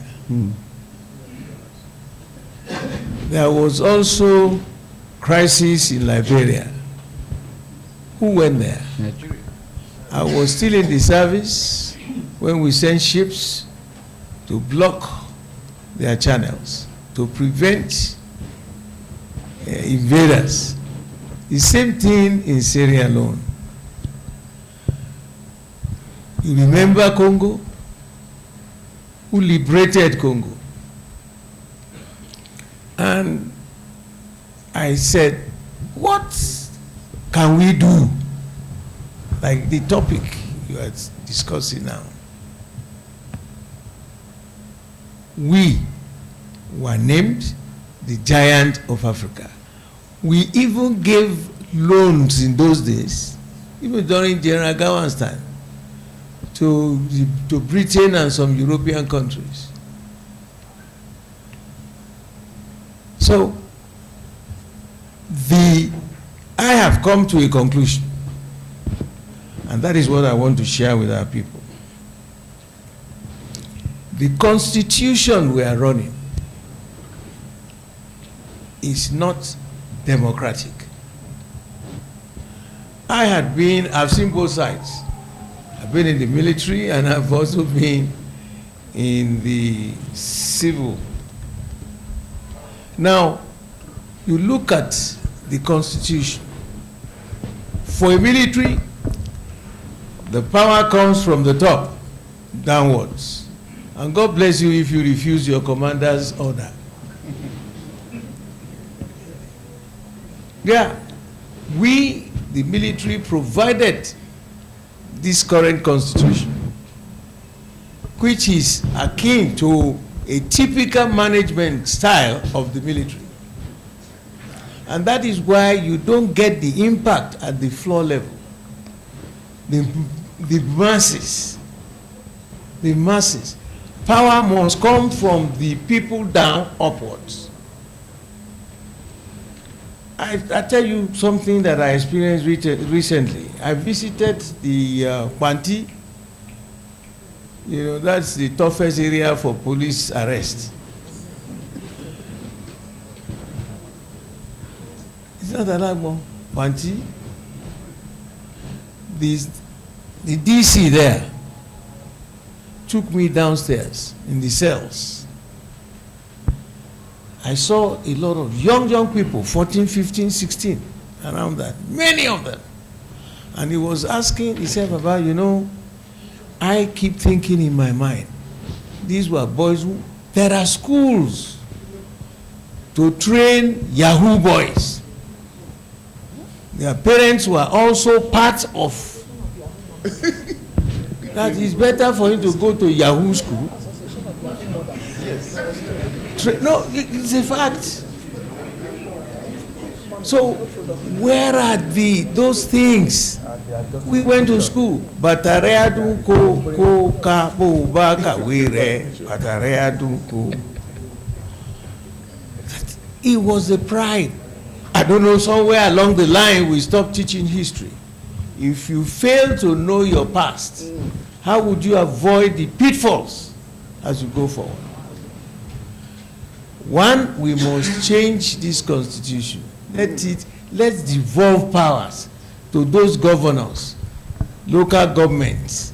We copied the American system of governance. The constitution we have is American.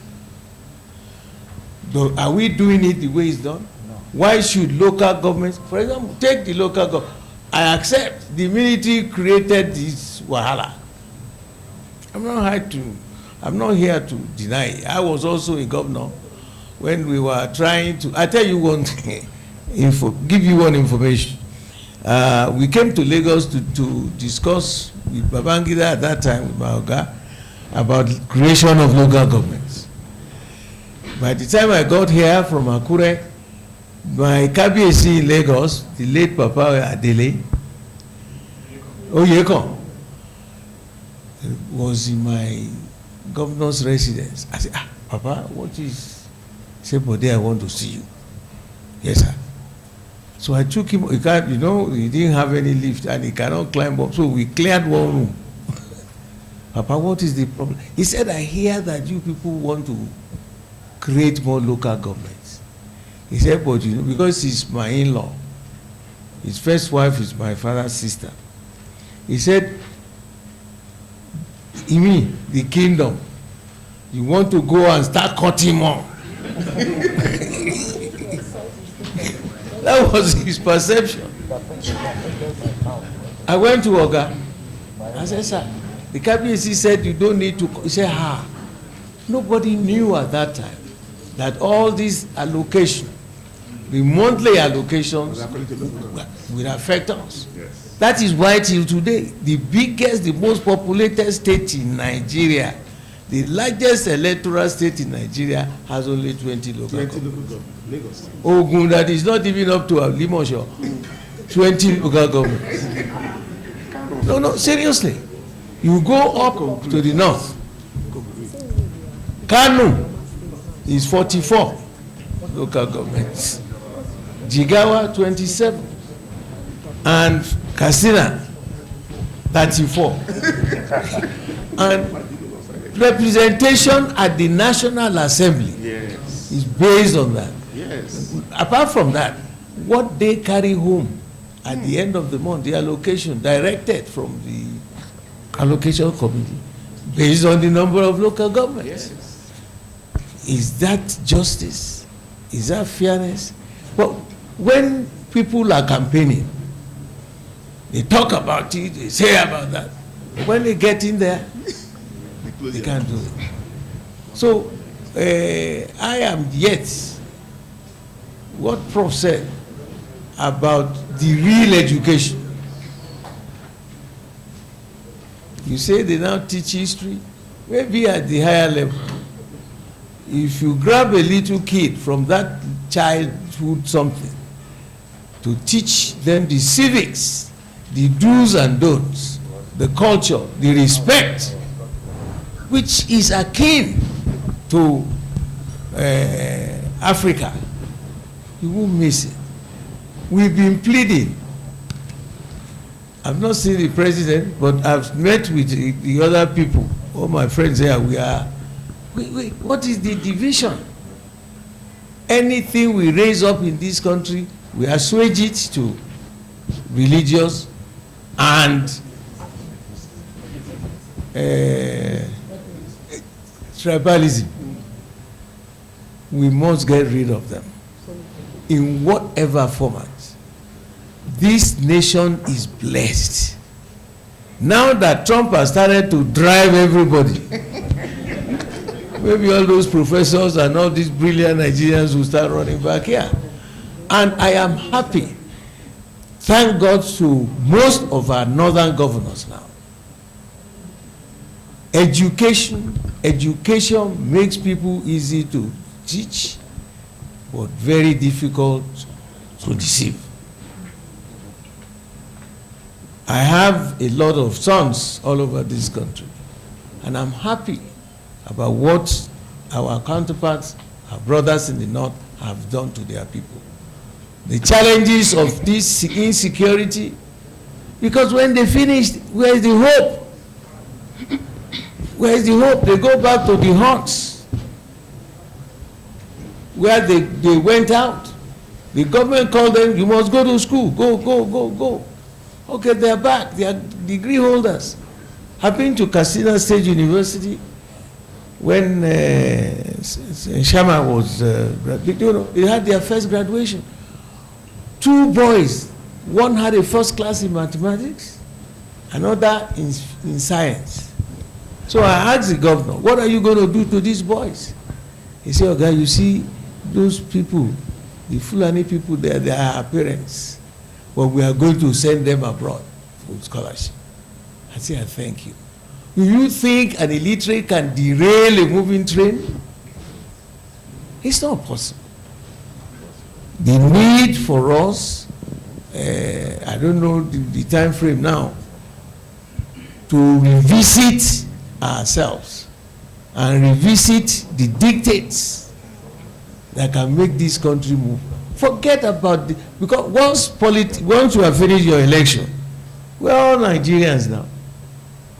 We want to make sure that those kids are happy. The Gen Z are coming. They are here. Please, in whatever way you find yourself, if you go to politics to steal money, don't worry. It can't be forever. The day you die, what are you carrying up there? I tell you one thing, during the time of Kitola and Babawolo, the first Nigerian to build a high-rise building in Lagos was Chief S.L. Akitola, Onile Gogoro, which is next door to the boat club. He's still there. But go and see it today. It has run down. Yomi lives, his first son lives at the top. It's run down. So what is it? I go to my area, you find all these boys, no job, no hope. Please, those in government, set up a special fund. All these managing directors, chairmen of banks, who are minting money for doing zero job, create a fund, contribution to that fund, and let it be managed for skill acquisition for these kids. And apart from skill acquisition, microcredit to those who are graduates who want to do something else. An example, our First Lady just announced that she intends to build a national library. What I'm telling you here, I'm going to appear in either Arise or things soon. And I'm going to ask her, you say people should donate money to you because you want to build a library. In 2 days, and see the names of those who contributed, 20.7 billion in 2 days. So if that fund has been set and you compel these people working in the bank, what do they produce? They wait for dollars to come from the central bank, and I think the central bank governor is being more smart now. If you want any dollars now in your bank, you will sweat to get. Because that's how they mint the money. Let's say it the way it should be. We need these special things. And he still has the time to do it. We did a bit of it at Oshodi here, skill acquisition for those boys. And at the graduation time, they buy the equipment you will need to go home. I want to thank you for my... Thank you very much, sir. Mr. Chairman. The theme has been reconciling campaign promises with governance realities. But I think the best way to reconcile those on a starting point will be to live what we preach as leaders, especially in the public space. When you tell us to buy Nigeria, eat Nigeria, you don't go to buy Prado Jeep made by Toyota. When you have the same Jeep, assembled in Lagos, assembled in Nnewi, and assembled somewhere in Ogun State. That is how to lead us, and we will follow you. And I think that is the message I'm passing to my friend here, Larry. Take it back to them. What they ask us to do, or what they promise to do, let them start doing it. We will follow. We love them. That's why we put them there. So we follow them. On that note, we draw the curtain on this. Thank you very much, panelists. Excellent panelists. Can you give a round of applause to them?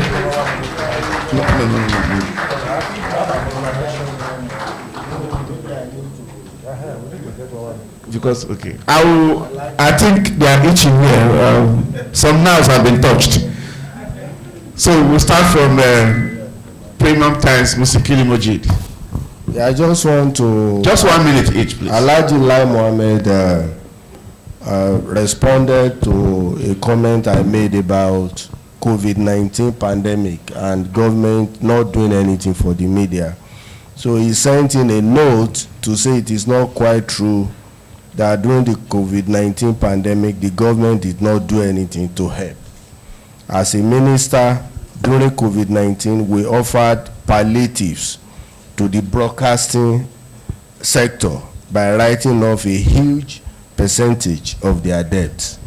I'm sure he's talking about their licensing fee debt and but the arrears, until you said this, I didn't know about that because I don't belong to this sector.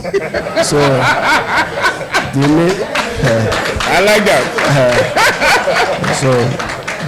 But thank you for the feedback. All the same. So do I know? Okay, DG. Thank you very much. Let me end my salary, if you permit me. When we started, we had the national anthem. Okay, so we had the 3 stanzas. That was wrong. It's only the first stanza in all of this event. You have the 3 stanzas only when you have the independence celebrations, inauguration of a new president of the National Assembly, like that. Yeah, so it's only the first stanza.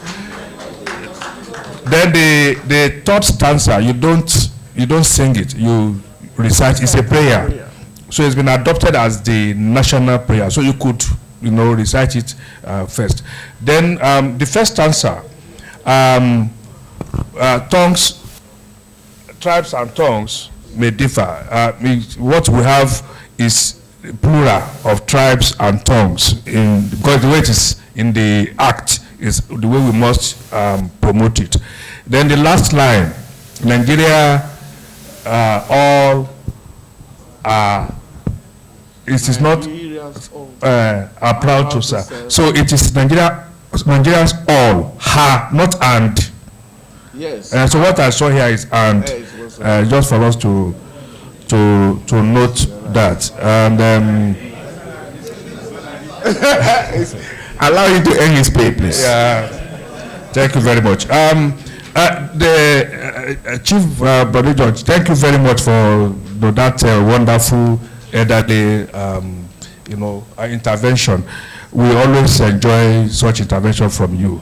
But I want to say, sir,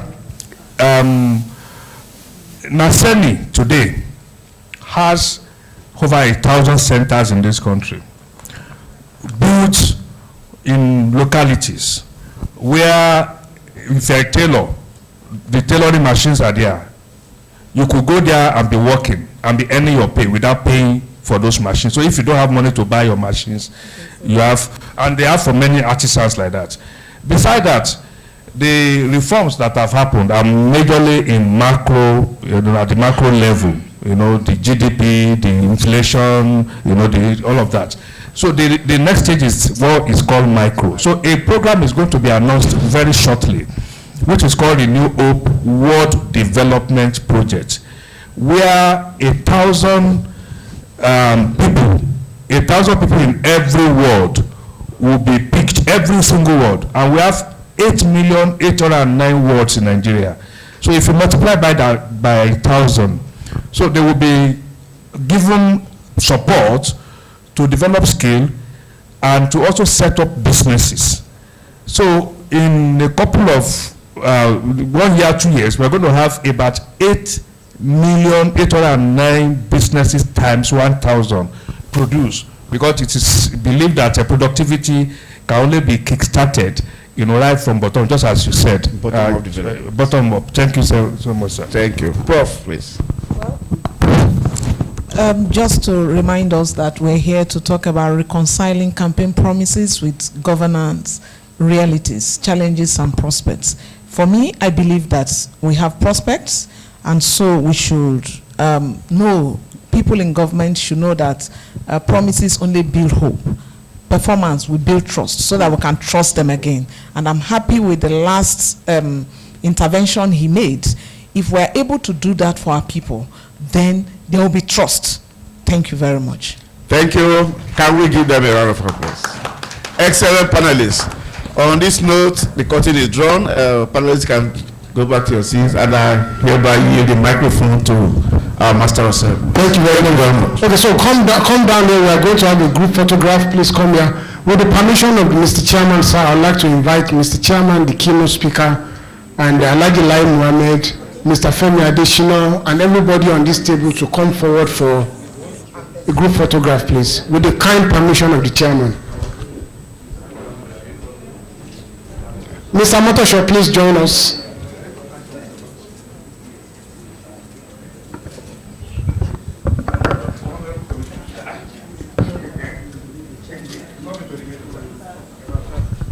You need to do the 4 panelists first before people join, please. It's important. It's important. Okay, we'll do it.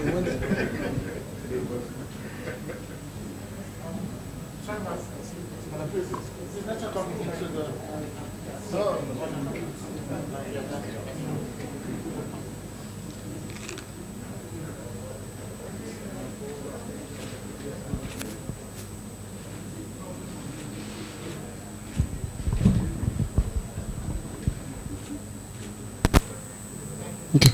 I've been told that the 4 panelists should stay behind. The 4 panelists should stay behind with the moderator. Thank you.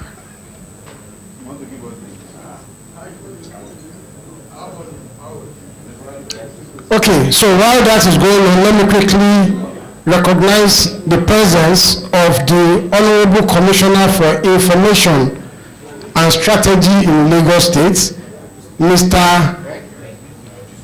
Thank you very much. Mr. Gbenga Omotosho, representing our host governor, Governor Babajide Sanwo-Olu. Honorable Commissioner, sir, Lagos State is our strong partner, they are a major partner, and they are our host city. Mr. Omotosho, we are back in Lagos after 3 years. Get 1 free sachet when you buy 5. Also, I'd like to, please let us be seated.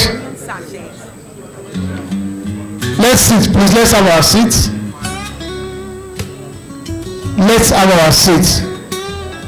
I can see a new member of GOCOP. Mr. Do you want me to call your name?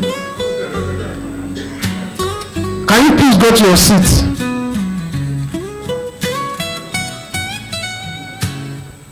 Please, let's have our seats. And if you must talk at all, please speak in bedroom voices. Like I said yesterday, those who have children understand what I mean by bedroom voices. Thank you very much. Okay, I recognize Mr. Omotosho. Thank you very much for coming. We also have with us the managing director of This Day Newspapers, Mr. Eniola Bello. Mr. Bello, you are welcome, please. From the Raw Materials Research and Development Council, we have Dr. Mrs. Grace Abidoye. We have Sebigan Okaro, Festus Obot, Mrs. Stella Azi, Mrs. Adaira Adibe, Engineer Obasi Etu, and Mr. Muta Umar. Thank you very much for coming. So quickly we go to Google messages, and it is very important and quite proper that we welcome the representative of our host governor and major partner for GOCOP. Please, ladies and gentlemen, join me as I welcome the Honorable Commissioner for Information and Strategy, Mr. Benga Omotosho, to deliver a special message from the Lagos State government. Mr. Omotosho, please. Please, a round of applause for him.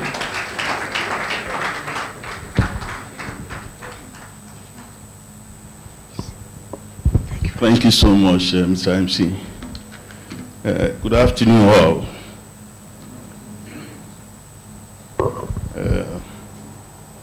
So many dignitaries in this small hall. Please permit me to recognize His Excellency Aminu Bello Masari, former Governor of Katsina State and former Speaker of the House of Reps. Our Father Chief Olabode George, the former military administrator of Ondo State and a PDP chief chain. Our own former minister, Alhaji Lai Mohammed, Mr. Femi Adesina, oh sorry, I take that back.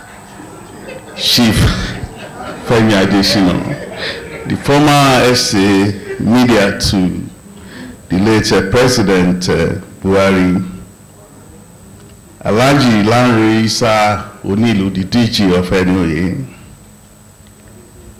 my teacher, Professor Abigail Ukwesi Ndisika. What she was saying about stopping students who didn't participate in classes from writing exams is actually true. I experienced that a few weeks ago when I was to write one of those exams, and he said I should go in as an elder, and some of the kids who were not coming to classes, she physically and personally stopped from writing the exam. She's strict, firm, but I assure you, remain. I greet you, man. My sister Maureen Shibo, the outgoing president of GOCOP, and the new president, Danlami Mod MNI, who is the president-elect now, my friend and colleague, Mr. NB, Eniola Bello, who we all know. Please, I would like to seek the indulgence of the chairman of this occasion to make a very, what I consider a valid request from this gathering. Recently, something happened in our community, journalism community. One of us, a Tuesday reporter, who was shot in Abuja, or people said he was shot, so others, so many students. I will come to that later. Please, I would like us to just observe a minute silence in our honor.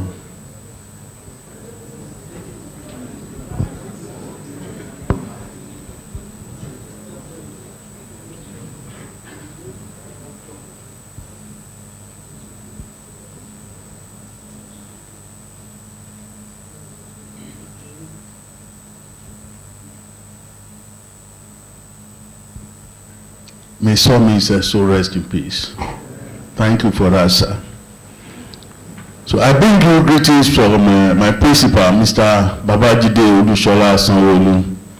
It's very easy for me today to come in here and talk about the modest achievements of Mr. Sanwo-Olu in Lagos, many of which people who are here can attest to, because many GOCOP members operate from Lagos, so they have seen, they have felt all of the things that we are doing in Lagos.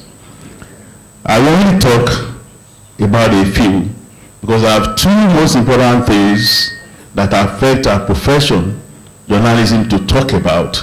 And I do not want to just use this platform to say what the Sanwo-Olu administration has achieved as my own good message and then go and sit down. But I will begin from one. Chief George was talking about the boys he saw on the island who are jobless. I would like to say that today, depending on what you want, like Larry Saumilu said, there are plans to create more jobs for people. In Lagos, we have 21 vocational centers. Since the beginning of the Sanwo-Olu administration, over 16,000 have graduated from these centers to learn hairdressing, to learn welding, painting, tailoring, and other vocations that they feel they can do. And when you pass out of these vocational centers, you are not left to your own devices. You are given equipment to go and start off. And recently we had a graduation of about 5,000 of them. And it was a very good and big spectacle. People having sewing machines, people having welding machines to take home. And apart from that, the kind of schools we are building in Lagos nowadays, there are schools where people can learn any trade they want to learn. You don't have to drop out of school because you want to go and learn a trade. There are comprehensive schools where teachers who are masters in so many trades teach people how to do all these things. Yesterday, we commissioned 120 unit housing estate in Achara, Padagri. But like I said, all of the things that modest achievements of the Sanwo-Olu administration, they are there in the public space. Today is not about speaking about achievements. I am here not just as a representative of Mr. Sanwo-Olu, but as a journalist.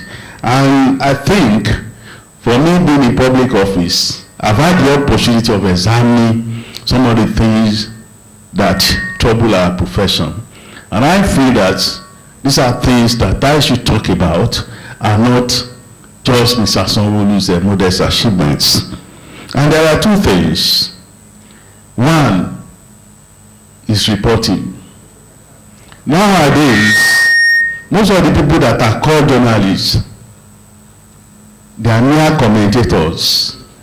You wake up in the morning, radio, television, a man picks up the microphone and begin to talk like a judge, like an expert in everything, condemning everything going on and not adding anything that you can call a solution. And then they invite people to come and talk. And it's all about battering, it's all about criticism, it's all about incitement. And why? I've just mentioned the This Day reporter who died. When the event happened, it happened at night. In the morning, the next day, for the next 24 hours, nobody knew what happened. Even the next day, nobody knew what happened. Up to today, there are still arguments about what happened. And it occurred to me, the next day, I saw people on television talking about this and giving 1 million versions of the story. For me, this is a very terrible thing that has happened to our profession. That even in matters that concern us, we cannot report accurately. And why? Because everybody today will just sit down in one room in the newsroom and begin to write a column. These people will read and begin to comment. Something will happen, you won't ask your reporter, what happened, how did it happen? You just get onto the microphone on television and begin to make comments. They were abusing the police, they were talking about a hospital that rejected the patient. They were talking about the people who did not bring help early enough. They were talking about neighbors, all sorts of things. Up to today, there are still so many versions. This morning I learned that the police have arrested all the suspects. You will go on television this evening, you will tune to many stations, and we still hear comments that are very cynical about this matter. The one that affects us, we won't look at it. We need to build reporters. We need to know that reporting is the art of journalism. We need to ensure that we go back to this basic thing. Without reporting, there can be no commentary. So do not let us elevate commentary above reporting, which is at the art of journalism itself. And my second point is about fake news. All of us are watching the way people who call themselves citizen journalists, people who have no business about journalism at all, will be dishing out things every day on their telephone and pressing the button and making things to go viral. And everybody will be in confusion. You don't even know what is right again. Social media is very good. Technology has done so much to our society. It's like a two-edged sword. If you use it well, it will perform for you. If you misuse it, it will cut you. So all of us, today we are worried AI is coming. Technology has done a lot of things. And if we keep on watching, especially those of us who run online publications, and we allow all these purveyors of fake news to overtake us in the race of dishing out credible information, or to just conquer the whole space, the news media space, is going to be very terrible for our profession when AI gets here in its full-blown stature. It will be very difficult for us to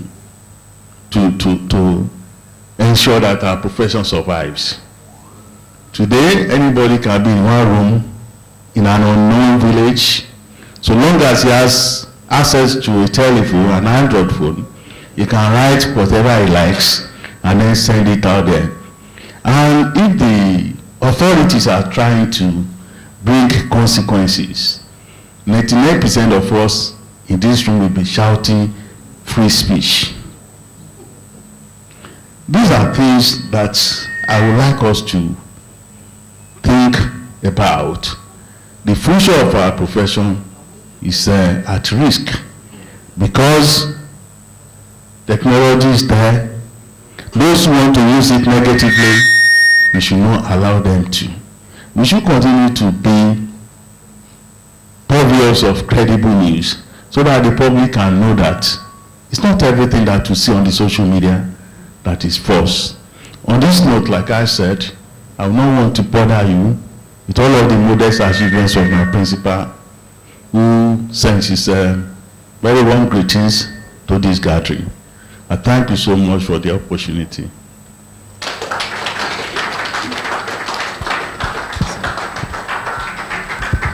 Thank you very much, sir. Mr. Motosho is not just the commissioner, he is a senior journalist and he has spoken like an editor. Ogasa, once again, thank you very much for that. We move on with our goodwill messages, and I've been given the permission of the president, Ms. Mohan Chibo, to invite, I have the permission of the president to invite Alhaji Lai Mohammed for his goodwill message. Please, let's welcome Alhaji Lai Mohammed.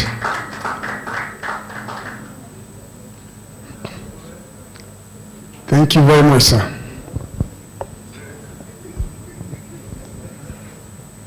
Thank you very much. I wasn't expected to be called upon to make any speech.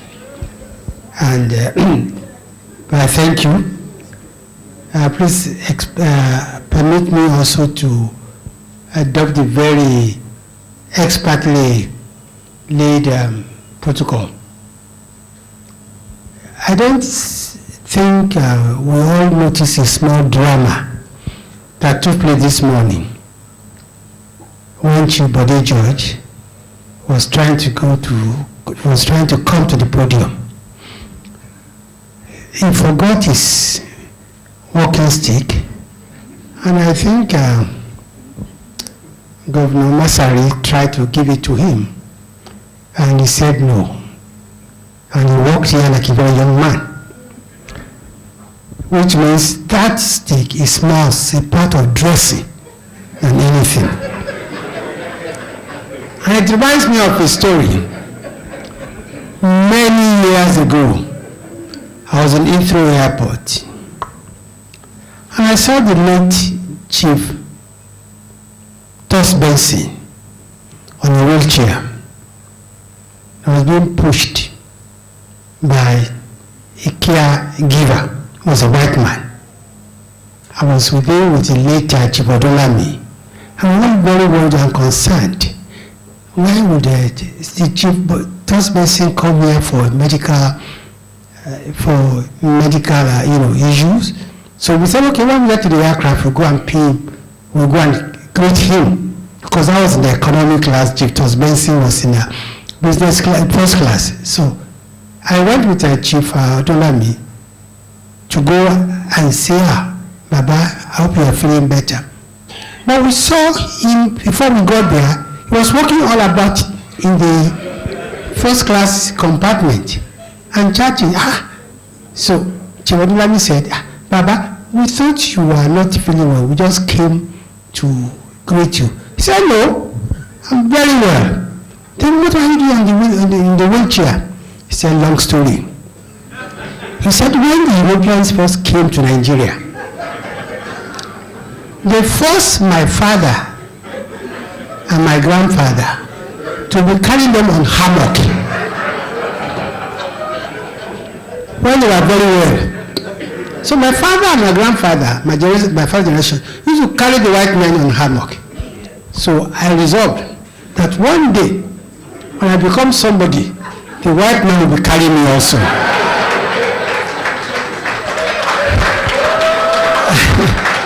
And that is why that anytime he travels first class, and that he would always put there, they will ask you whether you need, assist. Well, yeah, if you say yes, I need assist, and you will show, they will not say assist, it will be a white man, not a black man. I'll carry him. Thank you very much. I think what we have come here to discuss today is very, very pertinent. That is, how do we bridge the gap between campaign promises and the real governance? And I must commend Governor Masari has done a very good job on this. Now, I have been on two sides of the divide also. I'll be in opposition and I'll be in government. So I think I also fairly know what the issues are. But I will say we campaign in poetry, but we rule in prose. And that explains why there's always been this divide. Why can't we match campaign promises with and why can't we match governance with our campaign promises? And a lot of issues, like Madam Masari has said, you have the issue of finance, you have the issue of emergencies, you have the issue of even capacity. Now, what I found, for instance, is that when you get to government is such a complex machine, and it's not in the hands of the governor or the president. Government is the hand of the bureaucrats and the technocrats. And they don't always buy into the dream or aspirations of the political class. Now, that is why when I became a minister, one of the first campaign I tried to run was Change Begins With Me. We all complain, and yes, we complain about corruption, we complain about lateness to, functions, we complain about everything, but that change that we're looking for is not with the president alone, or with the governor alone. That change begins with all of us. The gate man demands bribe. The porter demands bribe. It has become a culture. So until we have a national rebirth and national orientation, we're going to have a problem in governing this country. When we are much younger, and of course I can't be talking about much younger when we have the likes of Chief Bode George here, but even in our own time, we had a governance system that inculcated virtues and values in young ones. Not just by what was taught in class, but by the fact that education that time was largely in the hands of the local government and the regional governments. I think when tertiary education was in the hands of the federal government under the First Republic, I remember very well. Now, because education and getting it right starts from the primary school to secondary school. I remember in my days, we were then part of, it was Western region, Eastern region, Northern region. Because we had Lagos colony, of course, yes, but then the major administrative divisions were regions. Northern region, Western region, Eastern region. What was the education like? I can talk very well about Northern region, because in those days, we did what was called common entrance in our villages. And there were no biros, there were pens, and we used to use, I think, pot ink to write, which is very messy. As a matter of fact, you could destroy your whole paper just by a blot. But even then, they managed to read what was scribbled. And they took the papers from my village to the provincial headquarters. We never knew it was marked. But they come back to reach you in the village.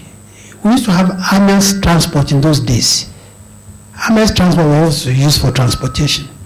And if you have a post office or a postal agency, you had the people who was a mail prefect go and collect your mail. And then in the school, they were announced those who have passed the common entrance. They were asked them to go up and do interview. Here, there was no way you could influence whether you pass or you not pass. So I began to wonder. Then I still begin to wonder, how was it possible? Of course, people can argue and say, the population was small. It doesn't just about population alone, I guess. I think that's a system which was rooted, locally, which people bought into. There was credibility. People believed, the outcome. Nobody ever challenged, how many people passed and how many people were given admission. So I think we need to go back and engage with our local governments. All politics should be local. So also should all our values. If we start giving the right values to our children from the beginning, we are going to have less deviance. But coming back to the real issue of, matching a campaign with reality, relative campaign, it starts a lot. It starts from, it's quite deep. Most times we do not know what we are going into in government. We don't know how complex, we don't know how rotten the situation is. Outside there, we just want to win elections. We know what the people want, and we tell them we're going to give them. But when we get there, it's a completely different thing. You have to battle for budgetary allocation on the one hand. You have to battle for capacity. Sometimes even when you have all the money and the capacity is not there, you cannot execute the projects or the program. And then, like I said, your views, your aspirations are not necessarily the same as that of the system. So you must be very strong, to be able to leave any legacy. I can say that when I became a minister, there are certain projects that I had to introduce, which, if I did not do them, probably I would have no legacy at all today. I mean, there's no school where they train people to be ministers. It's about leadership. And you get there and you say, this is what I want to do. This is my perception of the problem, and this is what I want to do. And when I started, town hall meetings, the idea for me was to let people know what the government was doing. I've realized that the expectations of people, the expectations are very high. So I organized town hall meetings by topics. If it was infrastructure, I would get along the ministers of works and housing, transport, the minister of water resources, and go and tell Nigerians, we are the one that made this promise. Why can you not deliver? Because you see, even with all the money in the world, you can't construct 100 kilometers of road in a month. Because there are other issues such as, the weather. There's other issues such as, logistics. So I used to, assemble ministers to go and tell Nigerians what they were doing, what they should expect. And I think that broke down a lot of trust, deficit between the public and the government. And it was no holds bar, and it was televised live, and it was a two-way conference where the citizens could ask questions. I also used to do something which was go along with, I look at a problem and I say, how do people understand it?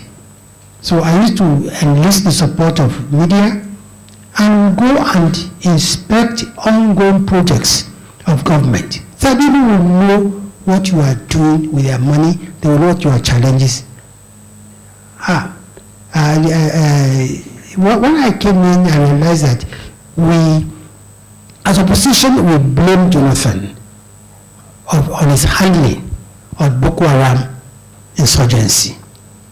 And so one of the first trips I took was to have a first-hand, information and knowledge of Boko Haram.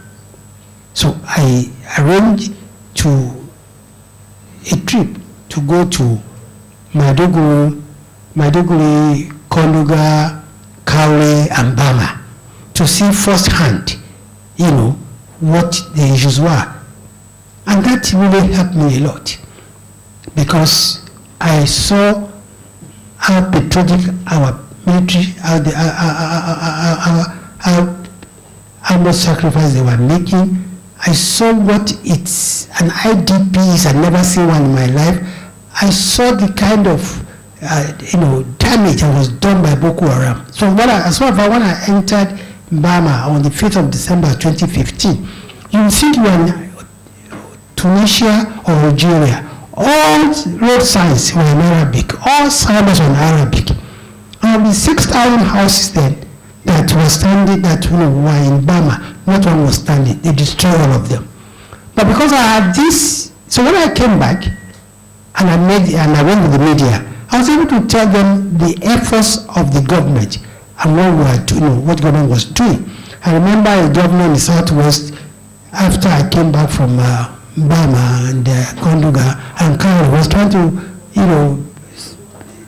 he was trying to make a comment on Boko Haram, and I asked him, I said, I've been there, you also go there. When you go there, come back and tell Nigerians what you have seen. So I think these are kind of things that if we do them, it will bridge that trust deficit between government and the people. Another one which I would quickly mention is the bring back our girls. You remember that just before we came in, some girls were kidnapped from Chibok, and it became an issue. That was 2014, we came in 2015, and every day, every week, we saw this group, in front of the Transcorp, demonstrating, bring back our girls, bring back our girls. I didn't know, what do we do? As if we were keeping the girls in one room, as if they were kidnapped under us. So one day, I think it was the then chief of air staff, came to my office and said, Honorable Minister, see, we are doing so much to bring back these guys. We are searching for them every day. Can you manage to invite the bring back our guest leadership, and we all go to Sambisa Forest and look for them? And I said, well, that's a good idea. So I went and invited leadership of the bring back our girls. Said, the government is doing a lot to bring back these girls, but you don't believe us. Why don't we all go to Yola? When you go to Yola, we all see what effort the military, especially the Air Force, is doing to bring back our girls. And amazingly, they agreed. Obi, Aisha to Yusufu, and they agreed with us. So the federal government gave us, the Air Force gave us one Hercules and one other aircraft. So we went to Yola. So when we got to Yola, we were debriefed. In the night, they put us on what they call an ISR, something search and rescue. That is a very small aircraft, but it has a kind of television inside, and when you fly, when you are in it, you can see what is going on the ground. So about, I think every day about 1 o'clock in the morning, they will put us in that small aircraft with the bring back our guest leadership and the media, and then we fly over Sambisa. And of course, from inside the aircraft, we were able to see exactly where the Boko Haram people were, how they were hiding and coming out. Because once they hear the sound of the aircraft, they all run out. They all run out. By the time we waited for 2 nights, they begged us to come back to Abuja, that they are seeing enough. And that actually, I think it helped people to see how much the government was doing to bring back, those guys. So sometimes you just need to be proactive, even in government. You don't wait. The last example I'll give, I think, is when the Dapchi girls were kidnapped. The Dapchi girls were kidnapped and were also, what's happening? We had not resolved the issue of the Chibok girls.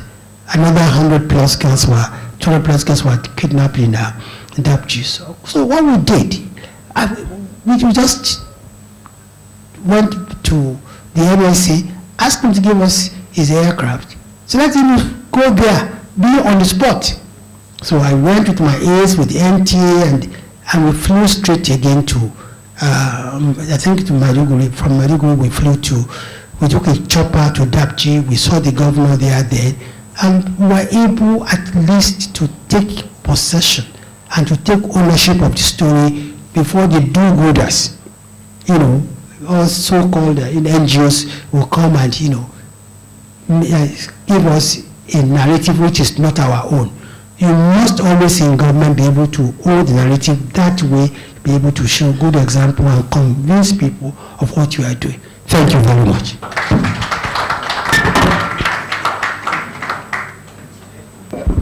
Thank you very much, sir, for the combination of comedy, elder statement, and all of that. Can we give him another round of applause, please?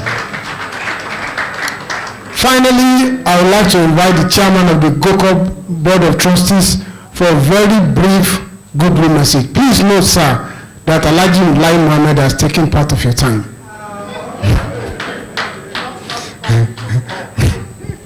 Chief Femi Adesina. Thank you. Good afternoon. Your Excellency, our chairman first, Chief Bode George, retired Commodore, then the immediate past governor of Katsina State and our keynote address speaker. I thank everyone here for coming. For me to make a goodwill message is to be speaking to myself because I'm part of GOCOP. I remember when GOCOP was established, I was president of the Nigeria Guild of Editors, and the very first meeting, Dr. will remember, I think we had it at the Zen Garden restaurant. So I was at that meeting, and later I was made chairman of the Board of Trustees. When I was in government for 8 years, GOCOP would always invite me. As much as I could, I came. I was going through some pictures in the magazine, and I saw that the first lecture was there, the second I was there, the third I was there. So thank you very much. I'm glad to be here, and I particularly like the topic of the lecture today. A synergy between campaign promises and actual governance. And the choice of the speaker is very, very good. His Excellency, former Governor Masari, has done justice to that topic. And you can see what it generated in the hall. So, thank you, GOCOP. The outgoing president, because until the new one is sworn in, Maureen is still the president. You have done very well. You have done very well. Congratulations. Thanks for serving GOCOP. Thanks for serving all of us. Best wishes as you go along. And the incoming president, Dan Lamy, will also wish you well. Dan Lamy is our friend and our colleague, and whatever it takes to succeed, by the grace of God, we will do. Thank you very much. Thank you very much, sir. We are moving very fast now. So we are moving to the induction of new GOCOP members. And to do this, I would like to invite our in-house lawyer, Mr. Folabi Odeyemi. I would also like to invite the GOCOP president, Maureen Chibo, because Maureen will be welcoming them officially into GOCOP. I don't know if Mr. Odeyemi is around. Is Mr. Odeyemi here? He has gone to change. Interesting. Okay, maybe I could just go ahead and call the new inductees so that we don't waste our time. When Mr. Odeyemi comes, he will.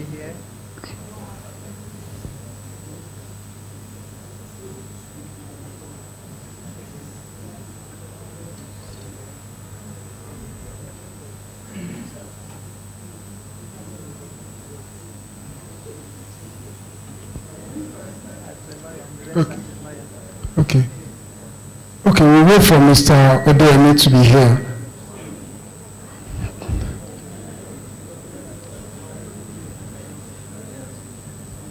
Alhaji Lai Mohammed, sir. Please, I was just going to ask that the story you told earlier about what Chief T.S. Benson did, Can I also try it at the airport? Do you think it will work for me? Because I have bad belly for Igbo people now. So maybe I'll try it soon.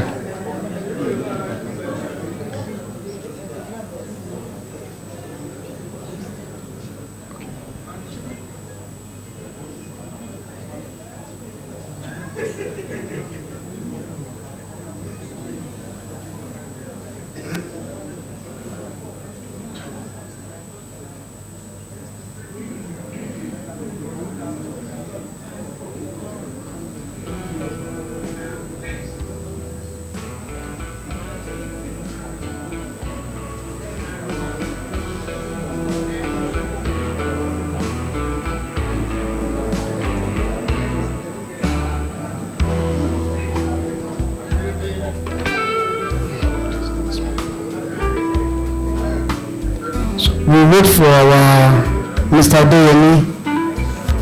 Please just give us a few seconds, a few minutes to do that.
Okay, Simba. Okay, so our lawyer, Mr. Adeyemi, is here. Mr. Adeyemi, please.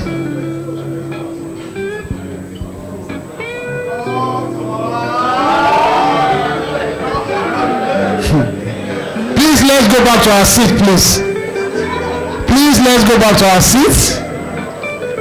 You will understand when you see Mr. Adeyemi why we have to wait for him. It makes a grand entrance. Mr. Adeyemi. Thank you. So I can go back to my seat. I need their names. That is. I need this. So is there? You need a program.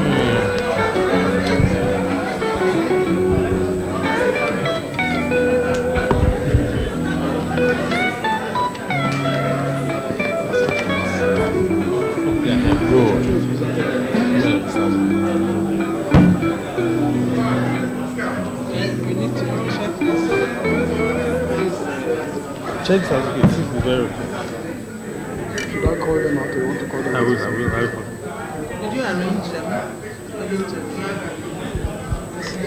Are you calling them to be with you? I'll call them.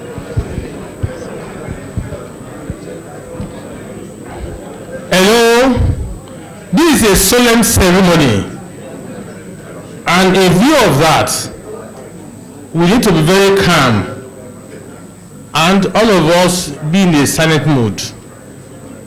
Please, I will call the name of the inductees. They will file out as I call them. They will file out here. Mr. Adedapo Olayinka Falade. Adedapo Olayinka Falade. Publisher, newcoven.com. I also have the honor of calling my friend Olayinka Ayobami Agbola. Publisher, PM Parrot and Parrot Extra Magazine. Mr. Olugbenga Kayode, Publisher, Consumer Connect.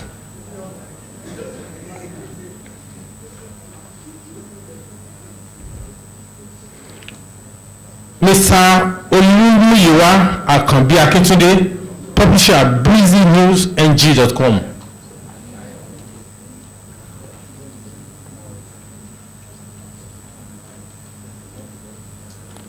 Mr. Tola Collins Akimutimi, Publisher, brtnewsng.com. BRT News, that's what it is.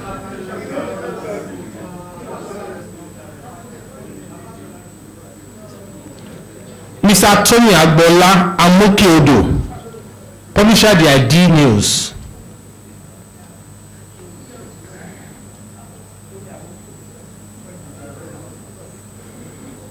Mr. Ofonome Ibanga Umana,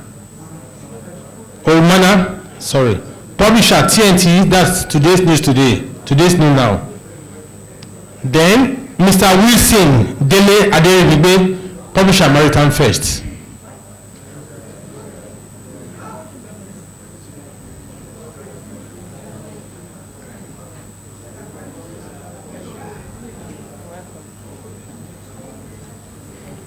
Please, this is a very important event. You have all completed your membership.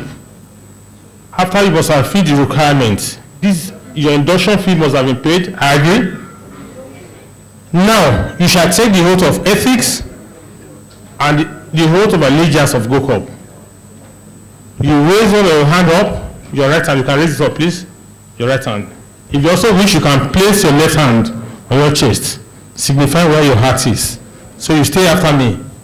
Of course, you put your name appropriately where you are supposed to put it. Hi. Mention your name. Pledge to uphold professional standards and core principles of Guild of Corporate Online Publishers of Nigeria.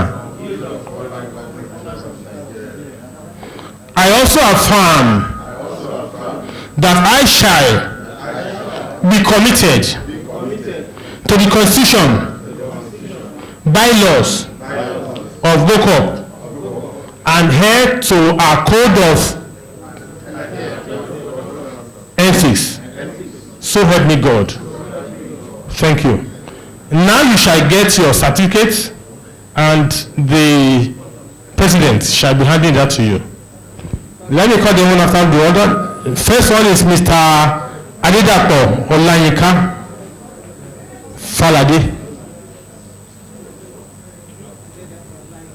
Adedapo Olayinka Falade. Quickly find out. So you give it to us. Just give it to her.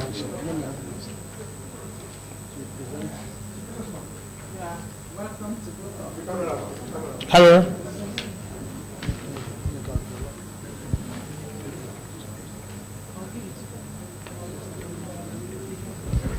Then Mr. Olayinka Ayobami Agbola.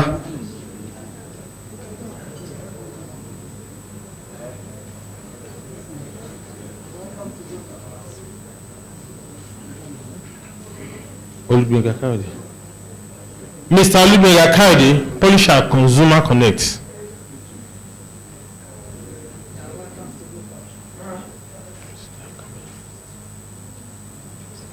Then Mr. Akintunde. Yes. So Mr. Olumuyiwa Akanbi Akintunde.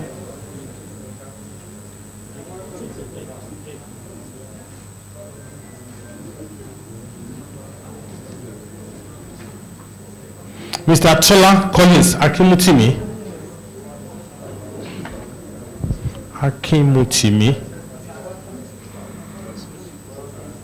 This one should be.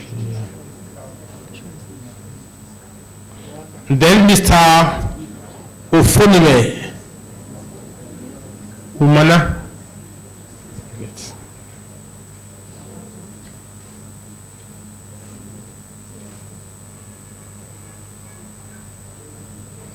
So that's all.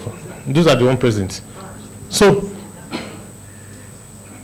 in the presence of all present here today, please we do hereby introduce this thing Dotty to you as authentic member of GOCOPS. You want to give them a round of applause?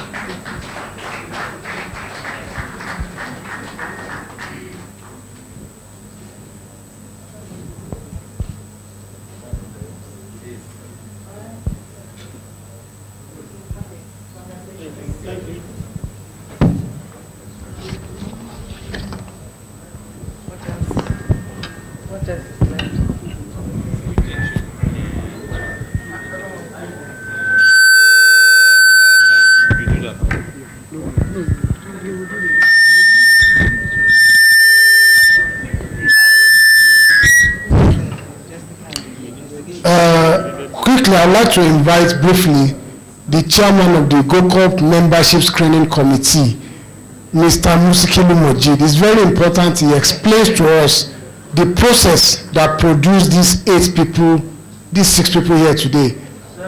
So, entering GOCOP is actually not very easy. We go through a screening process that is more rigorous than what the DSS does for some ministerial nominees. So I'm going to call on Mr. Musikilu Mojid to come and tell us how we got here. Please, ladies and gentlemen, let us sit down.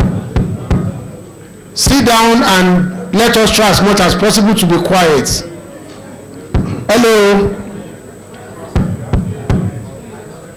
How do they get, sir, Chief Olabode George, how do you get people to sit down in a military environment? Because these people don't know that they have their, who is that person shaking hand?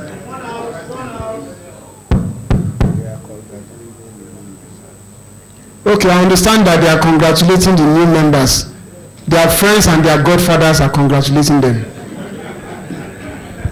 Yeah, thank you, Olumide.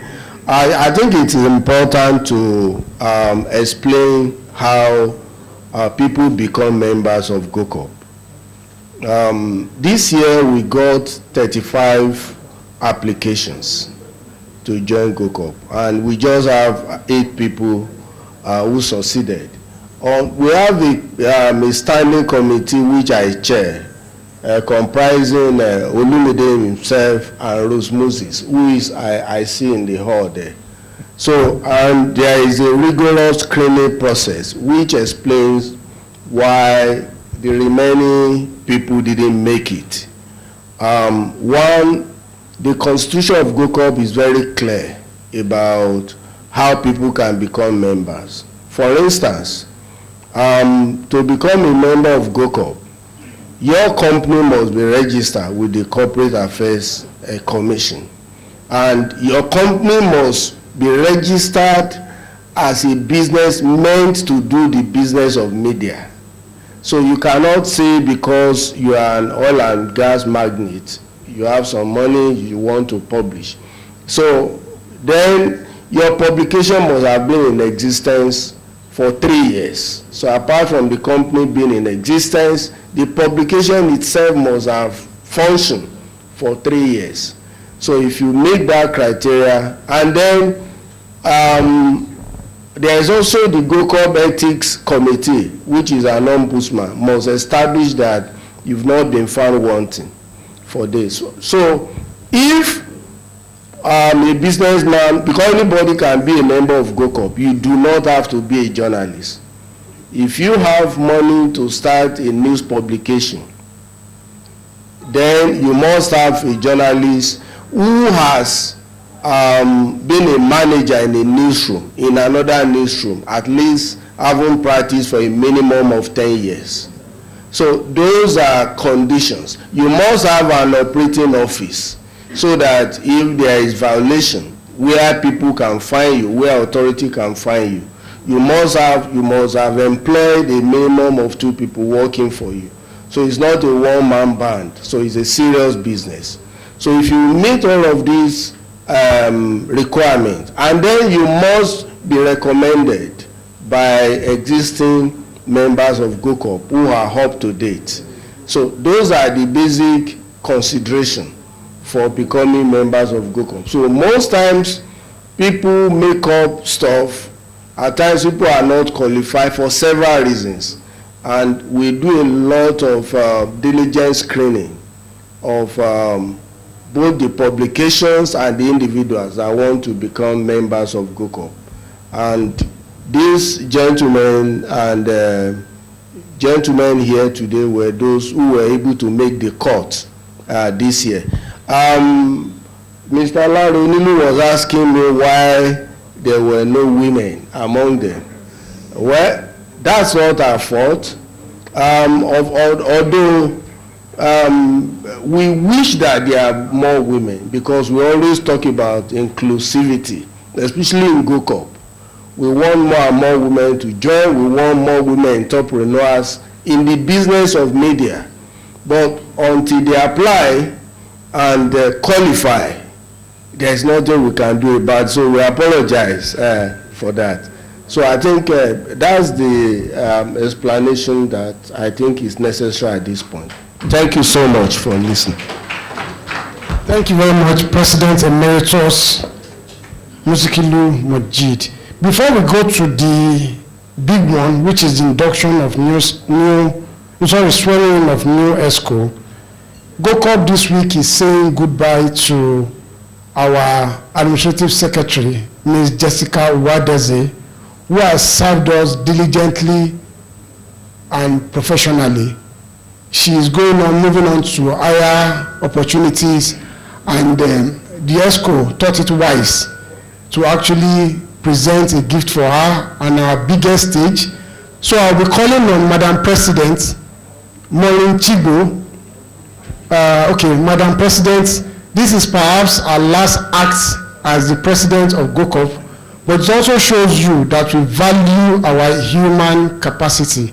That is why although Jessica is not a member of GOCOP, but she has been an integral part of the success of GOCOP, and we want to celebrate her, and that is the final act of Madam President. So, Madam President, I hand over the microphone to you. Thank you. I think you should call Jessica.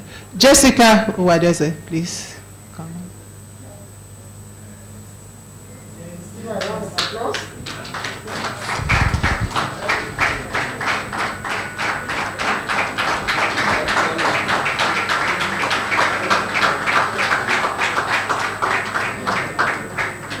Jessica is a young woman that you can rare to find elsewhere.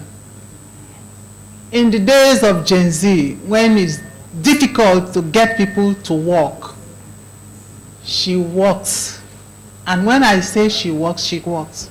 If you work with me, those who knew me in Newswatch know you can't just be laid back. And when we were producing this book, it was a tough period because I was combining a whole lot of things. And I would stay awake by 1 a.m. in the morning, and I will send a message to her.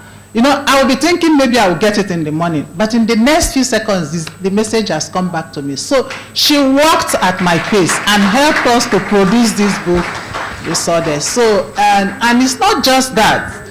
Any work you give to her to do, she would do it diligently. So she hasn't stayed for so long with us. But the little time she was with us, she made a great impact. And she endeared herself to all our members. That everybody is wondering, will we be able to get somebody to replace her? So, and we felt the only way we can encourage her to be diligent and to continue to do what she has been doing and to let her know that she did well, is to present her our token gift of appreciation. So Jessica, here is the check for you. When you open it, you will see it. And we have a little gift also to present to her. So you just hold our check. Just hold that.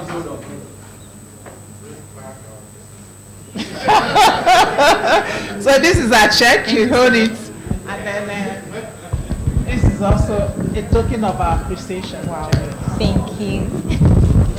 Thank you so much. Thank you. Thank you all. And for all the young men and women here, when you are employed in your organizations, please try as much as possible to work hard and endear yourself to your employers. It is to your own advantage. She didn't know we are going to do this thing to her, so I think it's coming to her as a surprise. So, and she's going to do her PhD, right? So congratulations, and then we wish you all the best in your endeavor. It's still one GOCOP, one family, so you're still a part of the family. If you finish your PhD program and you think you want to work with us, we would love to have you back. So congratulations and fair year. Thank you very much, Madam President. So I'd like to invite once again the lawyer, Mr. Afolabi Odeyemi, to perform the swearing-in ceremony of the new ESCO.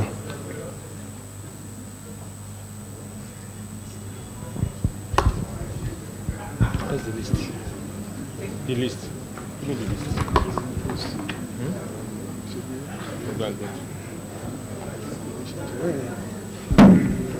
No, get here.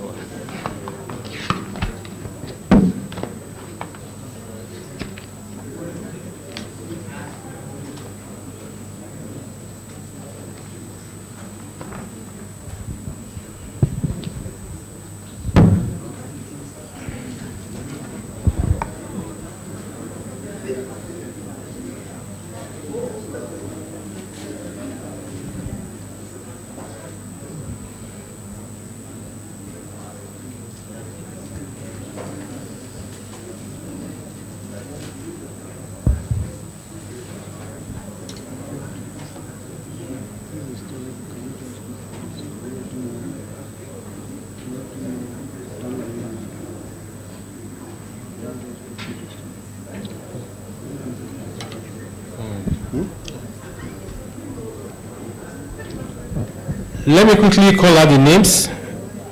Dalami Modu, please come forward. MNI. Mr. Olumide Yeda, please come out.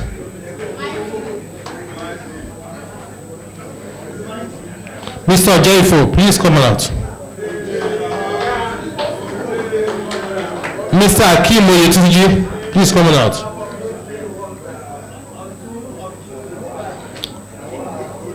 Ngozi Oyekusi. Ngozi, please come out. Mr. Moses Ebosele.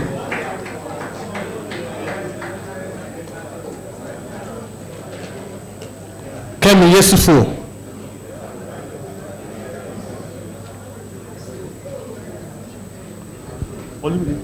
That's all. That's all.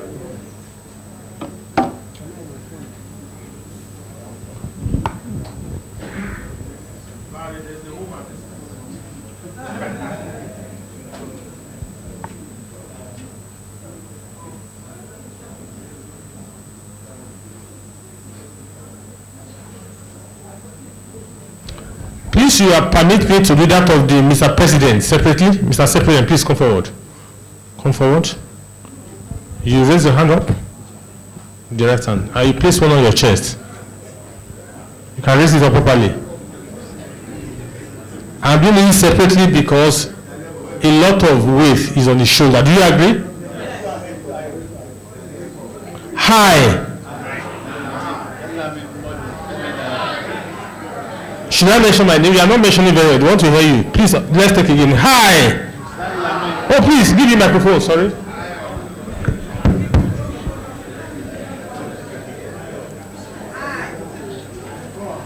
Hi. Danlami Modu MNI. Pledge to uphold the Constitution and Code of Ethics as well as bylaws of Guild of Corporate Online of Nigeria Guild of Corporate Online Publishers of Nigeria, and to discharge my duties. And to discharge my duties. As what?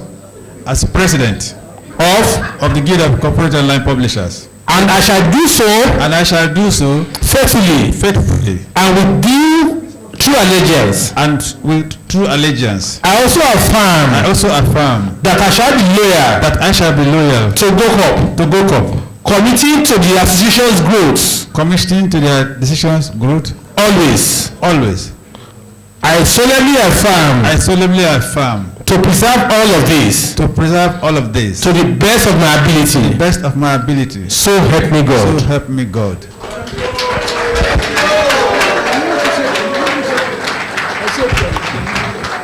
Congratulations. Congratulations. Thank you. Congratulations. So you can step aside while we watch them.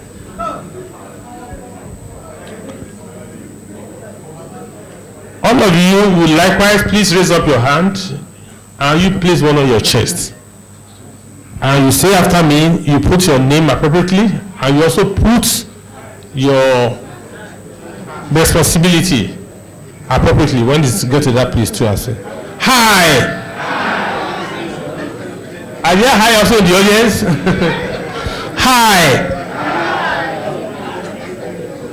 Hereby pledge to uphold the Constitution, Code of Ethics, and bylaws of the Guild of Corporate Online Publishers of Nigeria, and to discharge my duties as, please mention, faithfully and with true allegiance. I also affirm that I shall be loyal to GOCOP and to always do the best of my ability to promote GOCOP all the time.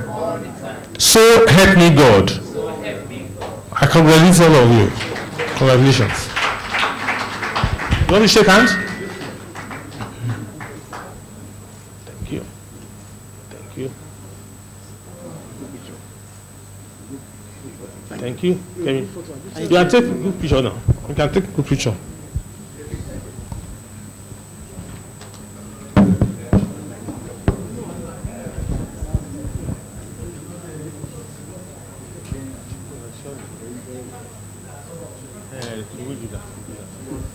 So, after a group picture, then I think the president will make a speech.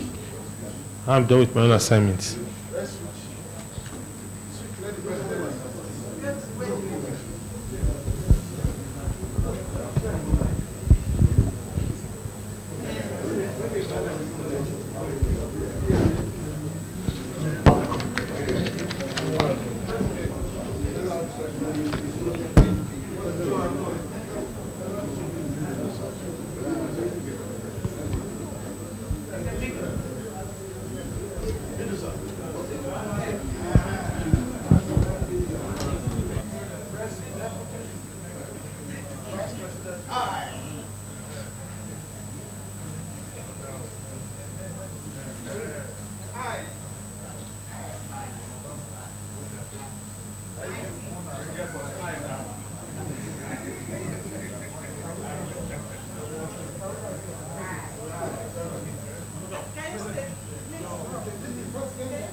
Mr. Dalamin, please come and give your acceptance speech as president.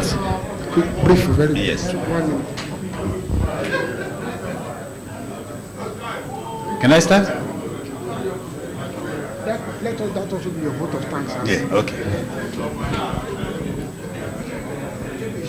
Okay. Hello, can we go back to our seat, please? The president is about to give his speech.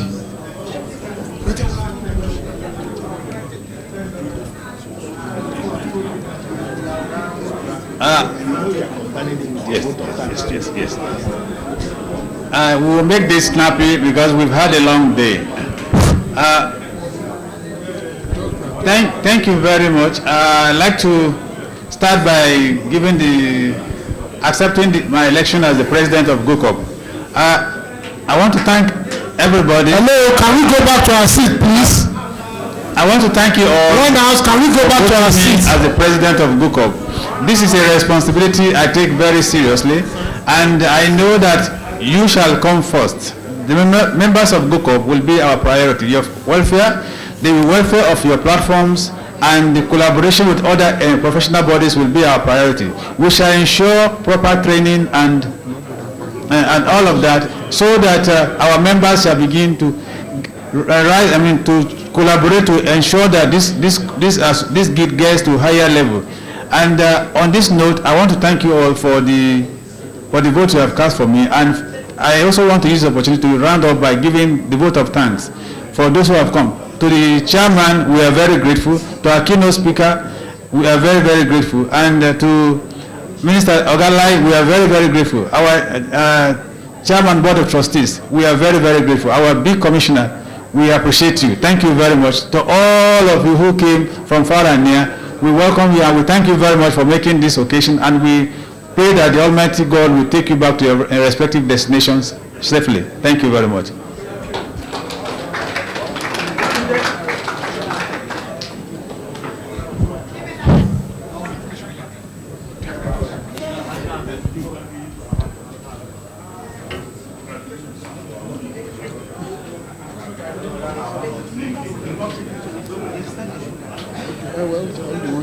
Okay. Are you good?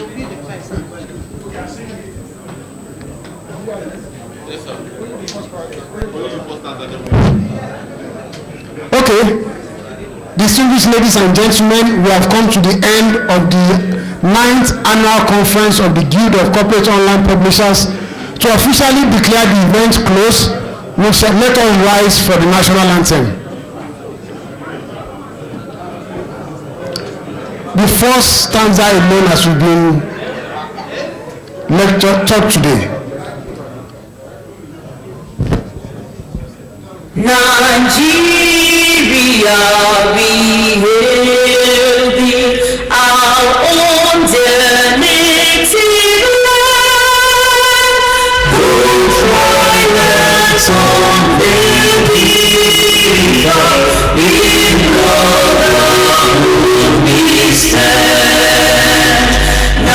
Nigerians own and proud to serve our sovereign motherland. Thank you very much. Food is served. Our special guest should go there first. The food is served. Madam, I almost said Madam President. Go and pressure that.